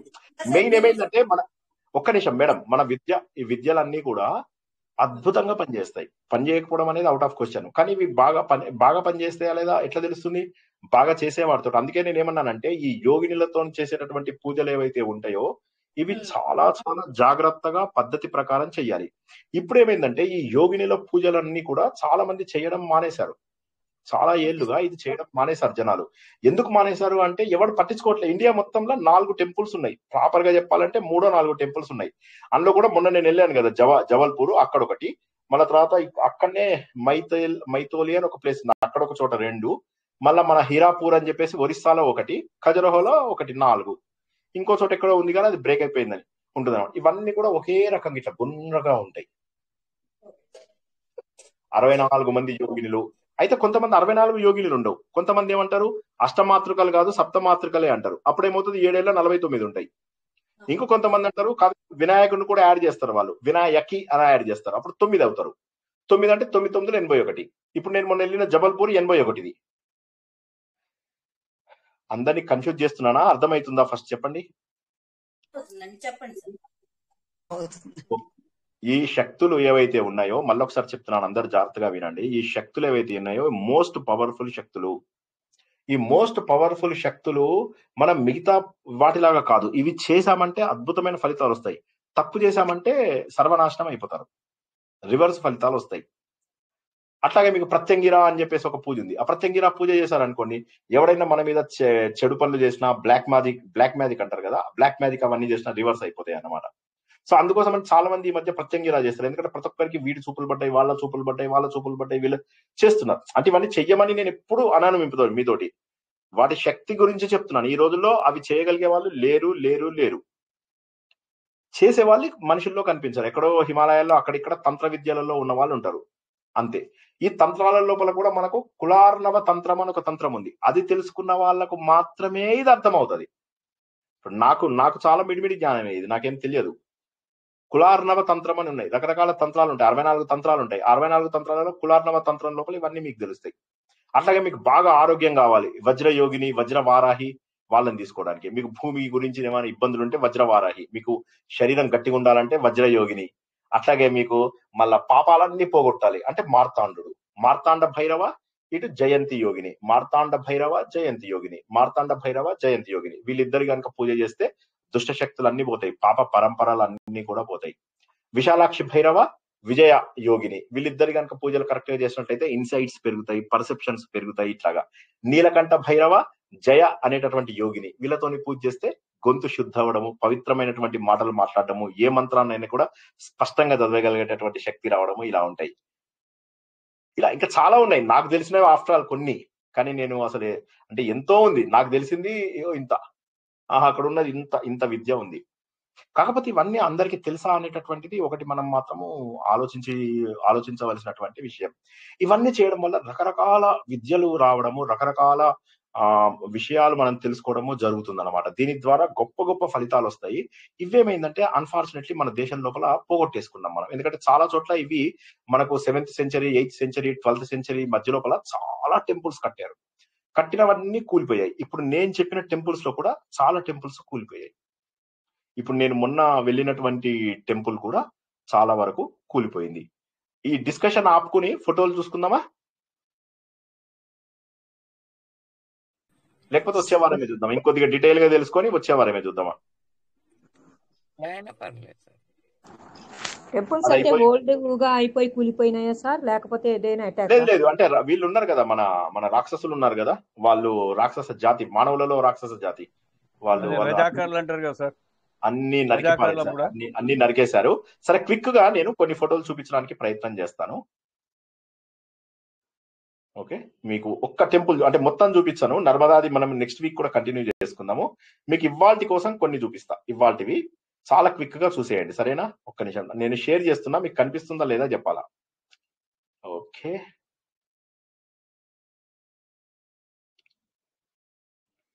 కనిపిస్తుందా? ఫోటోలు ఉన్నట్టుగా కనిపిస్తుందా? ఓకే, నేను ఒక వీడియో ఆన్ చేస్తున్నాను, చూడండి. జబల్పూర్ లో కనిపిస్తుంది సార్, జూమ్ చేయాలి సార్. కనిపిస్తుందా? కనిపిస్తుంది సార్. కనిపిస్తోంది. అన్ని దేవాలయాలు ఇలాగే ఉంటాయి, అన్ని చౌషట్ యోగిని ఆలయాలు ఇలాగే రౌండ్ గా ఉన్నాయి. అంటే జైన్ టెంపుల్స్ సార్, జైనా? జైన్ కాదమ్మా, రామ చతుషష్ఠి యోగిని ఆలయము. Okay okay sir. లలితలో ఉన్న వారాహి వాళ్ళకి సైన్యం అన్నమాట, అష్టమాతృకలకి సైన్యం. అష్టమాతృకల యొక్క సైన్యము 64 మందికి 64 కోట్ల మంది. వీళ్ళు అందరికంటే పవర్ఫుల్, నిజమైన దేవుళ్ళ కంటే కూడా వీళ్ళు ఎక్కువ పవర్ఫుల్. ఎందుకంటే వీళ్ళు ఏంటంటే ఒకటే డ్యూటీ, ఆ డ్యూటీ ప్రకారం ఏంటంటే వీళ్ళు భయంకరమైనటువంటి శక్తి ఇస్తారు. ప్రతి ఒక్కళ్ళకు ఒక్కొక్క మంత్రం ఉంటుంది, ప్రతి ఒక్కళ్ళకు ఒక్కొక్క మంత్రం.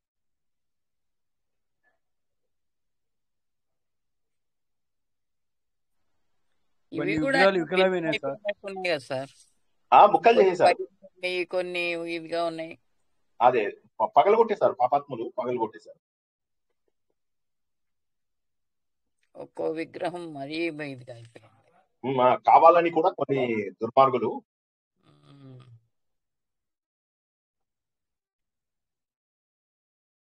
మధ్యలో గణేష్ విగ్రహం.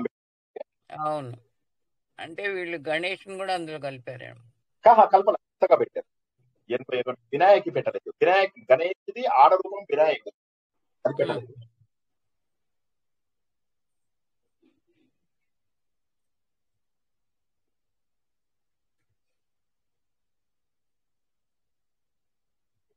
అన్ని వరుసగానే ఉన్నాయా సార్?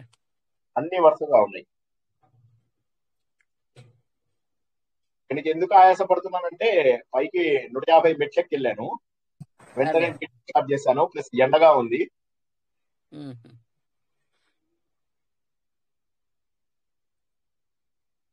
నంబర్లు కూడా వేసినట్టున్నారు సార్. పేర్లు కూడా చదువుతున్నాను నేను, వినిపించిందా? లోపల నుంచి వాయిస్ అది రావట్లేదండి, అది వినిపించలేదు లేదా? బ్రాహ్మణి మహేశ్వరి, అయ్యో ఇందాక నుంచి నేను మాటలు చెప్తున్నాను అందులోంచి వినపడటం లేదండి. మనం మాట్లాడుకుంటే వినపడుతుంది కానీ వినపడటం లేదు. ఇది ఆలయం. ఈ ఆలయం లోపల గొప్పతనం ఏంటంటే ఇది లోపల అమ్మవారు అంటే శివుడు పార్వతి ఇద్దరు లోపల ఉంటారు. లోపల వాళ్ళు వృషభ వాహనం మీద ఉంటారు. అండ్ వీళ్ళు వృషభ వాహనం మీద ఉండడమే కాకుండా పెళ్లి చేసుకున్నటువంటి షేప్ అన్నమాట అది. సో చాలా అద్భుతమైనటువంటి ఆలయం. ఈ చతుషష్ఠి యోగినులు ఇక్కడికి వచ్చి వాళ్ళు ప్రతిరోజు భగవంతుడి యొక్క పూజ చేసి వెళ్తారు అని. శివుడు పార్వతి ఇద్దరు విగ్రహ రూపంలో ఉన్నటువంటి ఆలయం ఇదే అన్నమాట. ఇండియాలో ఇంకెక్కడ లేదు. శివ పార్వతులు కనిపిస్తున్నాయా? ఫోటోలు మారుతున్నాయా లేదా? మారుతున్నాయండి. వాడు మా ఫ్రెండ్ సార్. ఇది యూట్యూబ్ లో పెట్టారా సార్ ఈ ఫొటోస్ అన్ని? లేదు, ఇప్పుడు వస్తుంది ఇది యూట్యూబ్ లోకి. అంటే ఇక్కడ ఫోన్ లో స్క్రీన్ చాలా చిన్నగా కనిపిస్తుంది. కుంభమేళ పోయినప్పుడు సార్ ఇవి. ఇది ఆలయం బయట జబల్పూర్ లో. జబల్పూర్ ప్రతి ఒక్కరు కూడా వెళ్ళాలి, చాలా పవర్ఫుల్ టెంపుల్. ఇది ఆశ్చర్యం అనిపించింది. అంటే ఎంత ప్రశాంతతనో ఇక్కడ ఈ ఆలయం దగ్గర బయట ప్రాంగణం.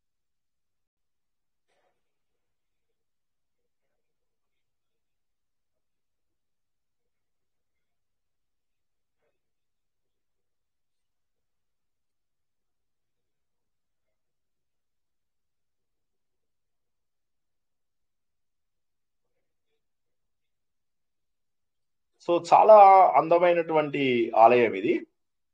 చాలా బ్యూటిఫుల్ దేవాలయము. ఇది పైన గోపురం అన్నమాట. గుడి పేరేంటి సార్? ఇది చూసినట్టయితే మీరు పైన శ్రీచక్రం లాగా ఉంటుంది చూడండి. ఇక్కడ కొద్దిగా జాగ్రత్తగా చూడండి, నేను ఆపుతాను. ఒక్కసారి చూడండి, ఇక్కడ శ్రీచక్రం ఉన్నట్టుగా ఉందా లేదా మీకు? అవును సార్, ఉందండి, అవును ఉందండి, అవును. ఉందండి. సో చాలా పవర్ఫుల్ గా కట్టినటువంటి ఆలయం ఇండియా లోపల. దురదృష్టవశాత్తు ఏంటంటే ఇవి పవర్ తెలియకపోవడం వల్ల దీన్ని ఇష్టం వచ్చినట్టుగా, అంటే ఈ శక్తులని వాటిని కూడా అంటే సరిగ్గా తెలిసి తెలియక జనాలను మోసగించడానికి ఎక్కువ వాడుతున్నట్టుగా అయిపోయింది అన్నమాట ఇది. But otherwise this is a wonderful ఇది. అంటే అసలు అంటే మన మన మన దేశం మీద గర్వం అనిపిస్తుంది అనమాట ఒకసారి. ఇంత అద్భుతమైనటువంటి వారసత్వ సంపద మనది. చూసారా ఎంత ఎంత గుండ్రగా ఉందో చూడండి. అవును.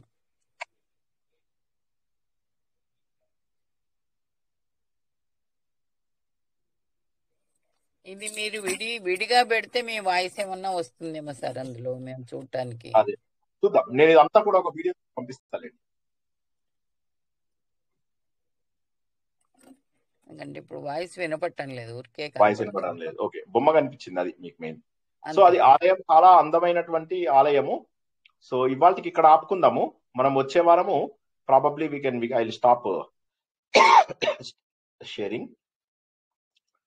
ఓకే, సో వచ్చే వారం ఇప్పుడు ఇవాళ తెలుసుకున్నవి ఏంటి అనేది ఒకసారి నేను క్లుప్తంగా చెప్తాను, అందరు జాగ్రత్తగా వినండి. ఇవాళ మనం ఏం తెలుసుకున్నాము? మన శరీరంలోనే శ్రీచక్రం ఉంది అని చెప్పి తెలుసుకున్నాం. నంబర్ 1, మన పాదాల దగ్గర నుంచి మన సహస్రారం వరకు శ్రీచక్రం ఉంది అన్న విషయాన్ని తెలుసుకున్నాం. ప్రపంచంలో ప్రతి ఒక్కటి కూడా ఒక వృత్తము, ఒక ట్రయాంగిల్, త్రికోణము, వృత్తము, ట్రయాంగిల్ అనేది బొమ్మతో సహా మనం తీసుకున్నాం. ఇవన్నీ కలయికలో అమ్మవారివి 4, అయ్యవారివి 5.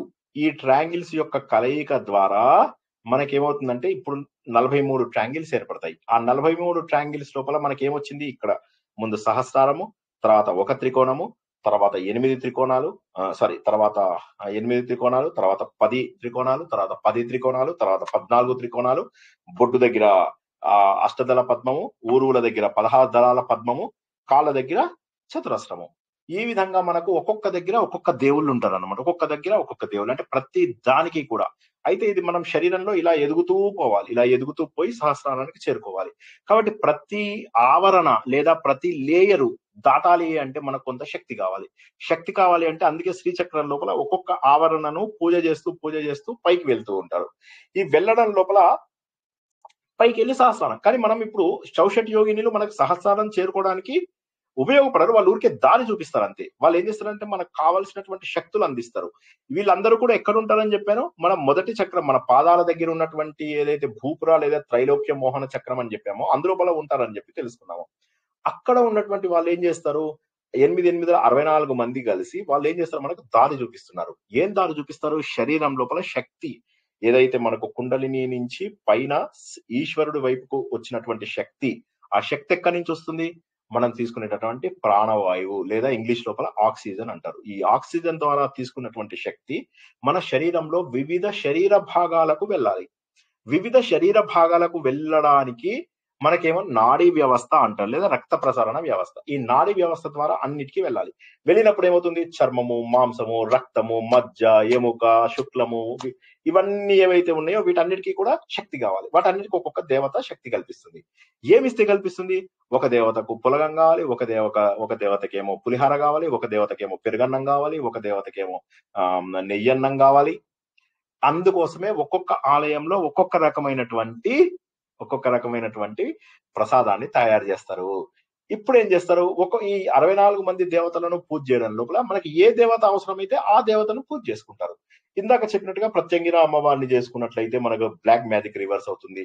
వజ్రవారాహిని యూజ్ చేసినట్టయితే మనకు ఆస్తి తగాదాలు పోతాయి. వజ్రయోగిని అయినట్లయితే మనకు ఆరోగ్యము బాగుపడుతుందని, నీలకంఠ ప్లస్ జయ అయితే మనకు గొంతు బాగుపడుతుందని చెప్పేసి, మార్తాండ ప్లస్ విశాలాక్ష అమ్మవారు అయినట్లయితే మనకు పాపాలన్నీ క్లీన్ అవుతాయని, ఇందాక మనం ఏవేవైతే విషయాలను తెలుసుకున్నామో ఇవన్నీ ఈ యోగినులను పూజ చేయడం ద్వారా ఎక్కువైంది. దానివల్ల ఏమైపోయింది?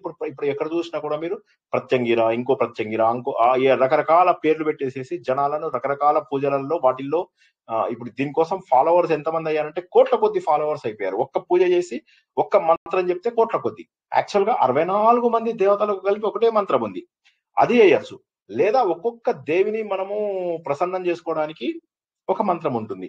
ఆ మంత్రము మనము చదువుకుని అలా చేస్తూ దానికి ఇంత నియమాలు ఉంటాయి. ఆ నియమాల ప్రకారం కరెక్ట్ గా మనకు బుక్ దొరికితే దాని ప్రకారం చేసుకుంటూ వెళ్తే ఆ శక్తి మనకు అందే అవకాశం ఉంది.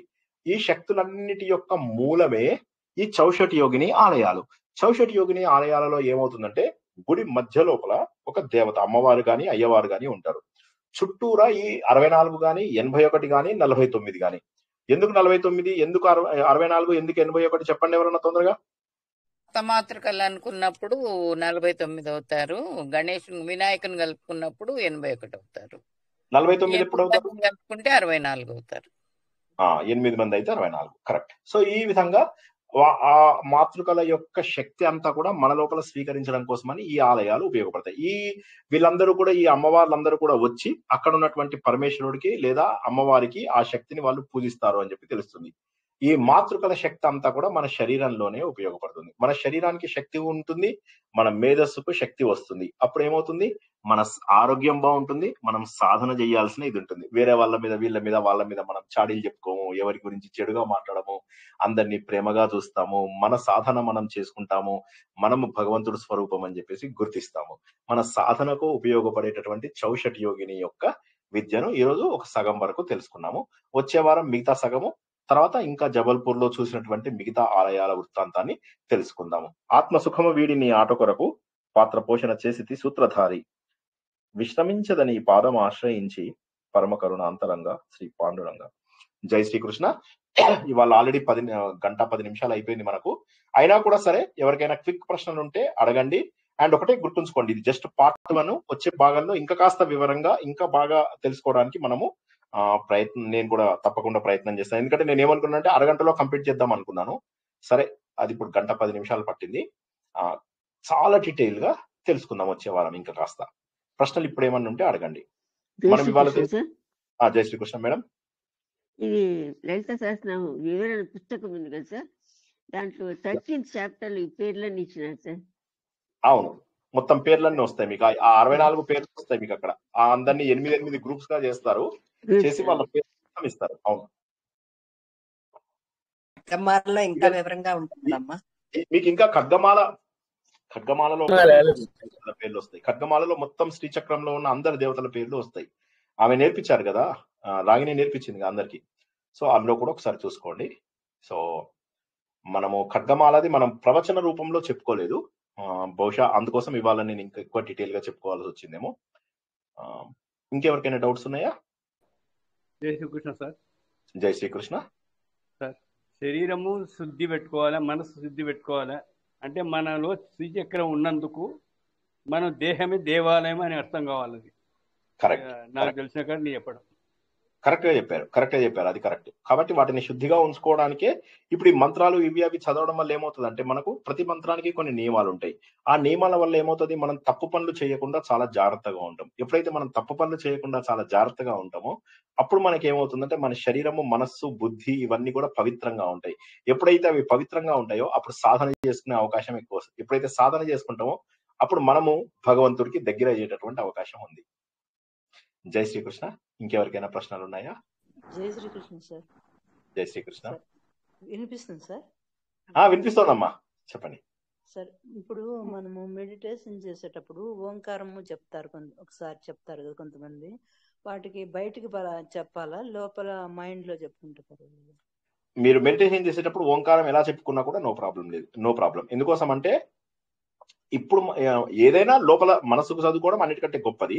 అయితే ఓం చదవచ్చా లేదా అనేది అది మంత్ర రూపంలో చదువుతున్నప్పుడు మాత్రము గురువు ఉపదేశం తీసుకుని చెయ్యాలి అని మనం ఇంతకుముందు తెలుసుకున్నాం. ఇప్పుడు అది మీరు మంత్రంగా చదవకుండా మీ మెడిటేషన్ కి అనుగుణంగా వెళ్తున్నారు కాబట్టి అప్పుడు మీకు ఎవరి ఉపదేశము అవసరం లేదు. మీరు బయట చదివినా తప్పలేదు, లోపల చదివినా తప్పలేదు, లోపల చదువుకున్నా కూడా తప్పలేదు. ఇంకోటి సార్, ఓంకారం చెప్పుకుంటూ చేస్తే మంచిదా, శ్వాస మీద ధ్యాస పెట్టుకుంటే సరిపోతుందా?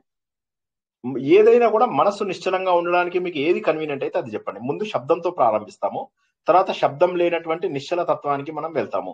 కాబట్టి ముందు శబ్దంతో ప్రారంభించండి, తర్వాత మీరు శబ్దం లేకుండా కూడా చేయగలను అనుకునే స్థాయి వచ్చిన తర్వాత శబ్దం వదిలేయండి. అది ఓంకారమైనా సరే వదిలేసేయండి.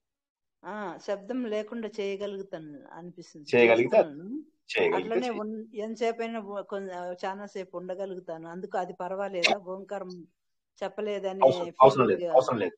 ఏం అవసరం లేదు. అంటే ప్రణవంతో ప్రారంభిస్తాం. భగవంతుడు అన్ని చోట్ల కూడా ఏమంటాడు, మొన్న మనకు 8వ అధ్యాయం 9వ అధ్యాయంలో కూడా ప్రణవంతోని అనుసంధానం చేయాలి, శ్వాస మీద ధ్యాస అన్నాడు. కానీ కొద్దిసేపు అయిన తర్వాత ఏమవుతుంది, మన శ్వాస మీద ధ్యాస బాగా కుదిరిన తర్వాత ఇక మనకు ప్రణవం అవసరం ఉండదు. మనం లోపల అనుకున్న మంద జపం లాగా అయిపోతుంది. అది మంద జపం లాగా, ఆ మంద జపం కూడా అవసరం లేదు, నిశ్శబ్దమైనటువంటి ధ్యానంలోకి వెళ్ళిపోవచ్చు. అది డిస్టర్బెన్స్ గా అనిపిస్తుంది సౌండ్ చేయడము, అందుకని అట్లే అయినా నిద్ర రాకుండా ఉండగలుగుతాము. అందుకని ఏది బెటరో తెలుసుకోవాలని. తప్పకుండా అలా చేయండి, నిశ్శబ్దంగా చేయండి. బాగా చేశారు, కరెక్ట్. జై శ్రీకృష్ణ. అంటే మనం మర్చిపోవాలి సార్, మనం మర్చిపోవాలి, మనం ధ్యాసలో ఉండకూడదు. అది అలవాటుతో వస్తుంది. జై శ్రీకృష్ణ. ప్రయాగరాజ్ వెళ్ళొచ్చాం సార్. వండర్ఫుల్. బాగా జరిగిందా? బాగా జరిగిందండి. అంటే యాక్చువల్గా ప్రయాగరాజ్ ఆ బ్రిడ్జ్ దగ్గర నుంచి రైట్ సైడ్ క్రాస్ చేసి అరియల్ ఘాట్ లో వెళ్ళాం సార్. అరియల్ ఘాట్ కు వెళితే అక్కడ జనం తక్కువ ఉంటారని అక్కడ యాక్చువల్గా ఒక షెడ్ సార్, ఒక షెడ్డే దొరికింది, అక్కడ ఏమీ దొరకదు. ఆ షెడ్ తీసుకుంటే 5000 అన్నాడు. అందులో ఆ నైట్కి ఉండిపోయి మన్నాడు ఎర్లీ మార్నింగ్ లేచి ఘాట్కి వెడితే వెళ్ళేటప్పుడు ప్రశాంతంగానే ఉన్నారు. అన్ని లక్షల మంది కూడా ఎక్కడా తోపిడి లేదు. బ్యాక్ కానీ బ్యాక్ స్నానం చేసుకుని వచ్చేటప్పుడు అసలు ఎంత విపరీతంగా జనం పెరిగిపోయారు. ఒక చోట కొంచెం బిక్కిరిగా అయిపోయింది సార్. మెల్లగా ఎలాగో బయటకు వచ్చేసాము. బాగానే జరిగింది, టోటల్ గా చాలా ఎక్సలెంట్ గా స్మూత్ గా అయిపోయింది. Thank you sir for your guidance. బాగా యూస్ అయింది అంత. ఎవరికైనా లాస్ట్ మినిట్ ప్రశ్నలు ఉన్నాయా? అద్భుతమైనటువంటి రహస్య విద్యలు ఇవన్నీ కూడా ఏంటంటే మనకు తెలపరు కూడా ఎవరు. ఎందుకంటే ఇది చాలా మందికి తెలియదు కూడా. ఇప్పుడు మనకు అందుకే లలితా సహస్రనామం అంత డీప్ ఎందుకు ఉంటుందంటే అందుకోసమే. ఇవన్నీ కూడా లలితా సహస్రనామంలో మీకు లలితా సహస్రనామం చేస్తే వీటిలో ఉన్నటువంటి కొంత ఫలితం మీకు వస్తుంది అనమాట. ఓకేనా? ఇంకెవరికి ఏం ప్రశ్నలు ఉంటే తీసుకుందాం, 30 seconds. లేకపోతే ఈ రోజు క్లాస్ స్పెషల్ గా ఉంది సార్, చాలా బాగుంది క్లాస్ ఈ రోజు. జై Srikrishna. Wonderful. Thank you very much everyone. ఏమన్నా అడుగుతున్నారా? బాగుంది. జై శ్రీకృష్ణ. ఓకే, మరోసారి కూడా మనము ఇవాళ పార్ట్ 1 తెలుసుకున్నాము. వచ్చే వారం పార్ట్ 2 తెలుసుకుని మరిన్ని వీడియోలు మరిన్ని ఫోటోలతోటి తీర్థయాత్ర కార్యక్రమాన్ని ముగించుకుందాము. ఇవాళ చెప్పినవి కొద్దిగా జాగ్రత్తగా రెండోసారి కనుక మీరు విన్నట్లయితే నేను మళ్ళీ రిపీట్ చేయవలసిన అవసరం లేకుండా చేయండి నన్ను. ఎందుకంటే ప్రతిసారి ఏమవుతుందంటే చాలా రిపీట్ చేయాల్సి వస్తుంది. ఈసారి దయచేసి అలా చేయకుండా చేస్తారని, అందరూ కూడా చక్కటి సాధన చేస్తారని, ఈ శక్తిని గుర్తిస్తారని, ఈ శక్తిని గుర్తించినప్పటికీ కూడా దాన్ని సాధన చేయడం చాలా కఠినతరమైనటువంటి విషయం అన్న సంగతిని ఇంకా బాగా గుర్తించాలని. అంత శక్తి ఉంటే గానీ చేయలేం. రామకృష్ణ పరమహంస కూడా ఇవన్నీ నేర్చుకున్నారు భైరవ బ్రాహ్మణి గారి దగ్గర. అయినప్పటికీ ఆయన వీటిని ఎప్పుడు వాడినట్టుగా మనకు తెలియదు. ఎందుకంటే ఇందులోపల మంచి జరుగుతుంది, సరిగా చేయకపోతే చెడు కూడా జరిగే అవకాశం ఉంది. ఈ సత్యాన్ని అందరూ గుర్తిస్తారని ఆశిస్తూ ఈ రోజు తీర్థయాత్ర కార్యక్రమాన్ని ఇక్కడికి ముగించుకుందాం. జై శ్రీకృష్ణ. అందరికీ శుభరాత్రి. శ్రీకృష్ణ.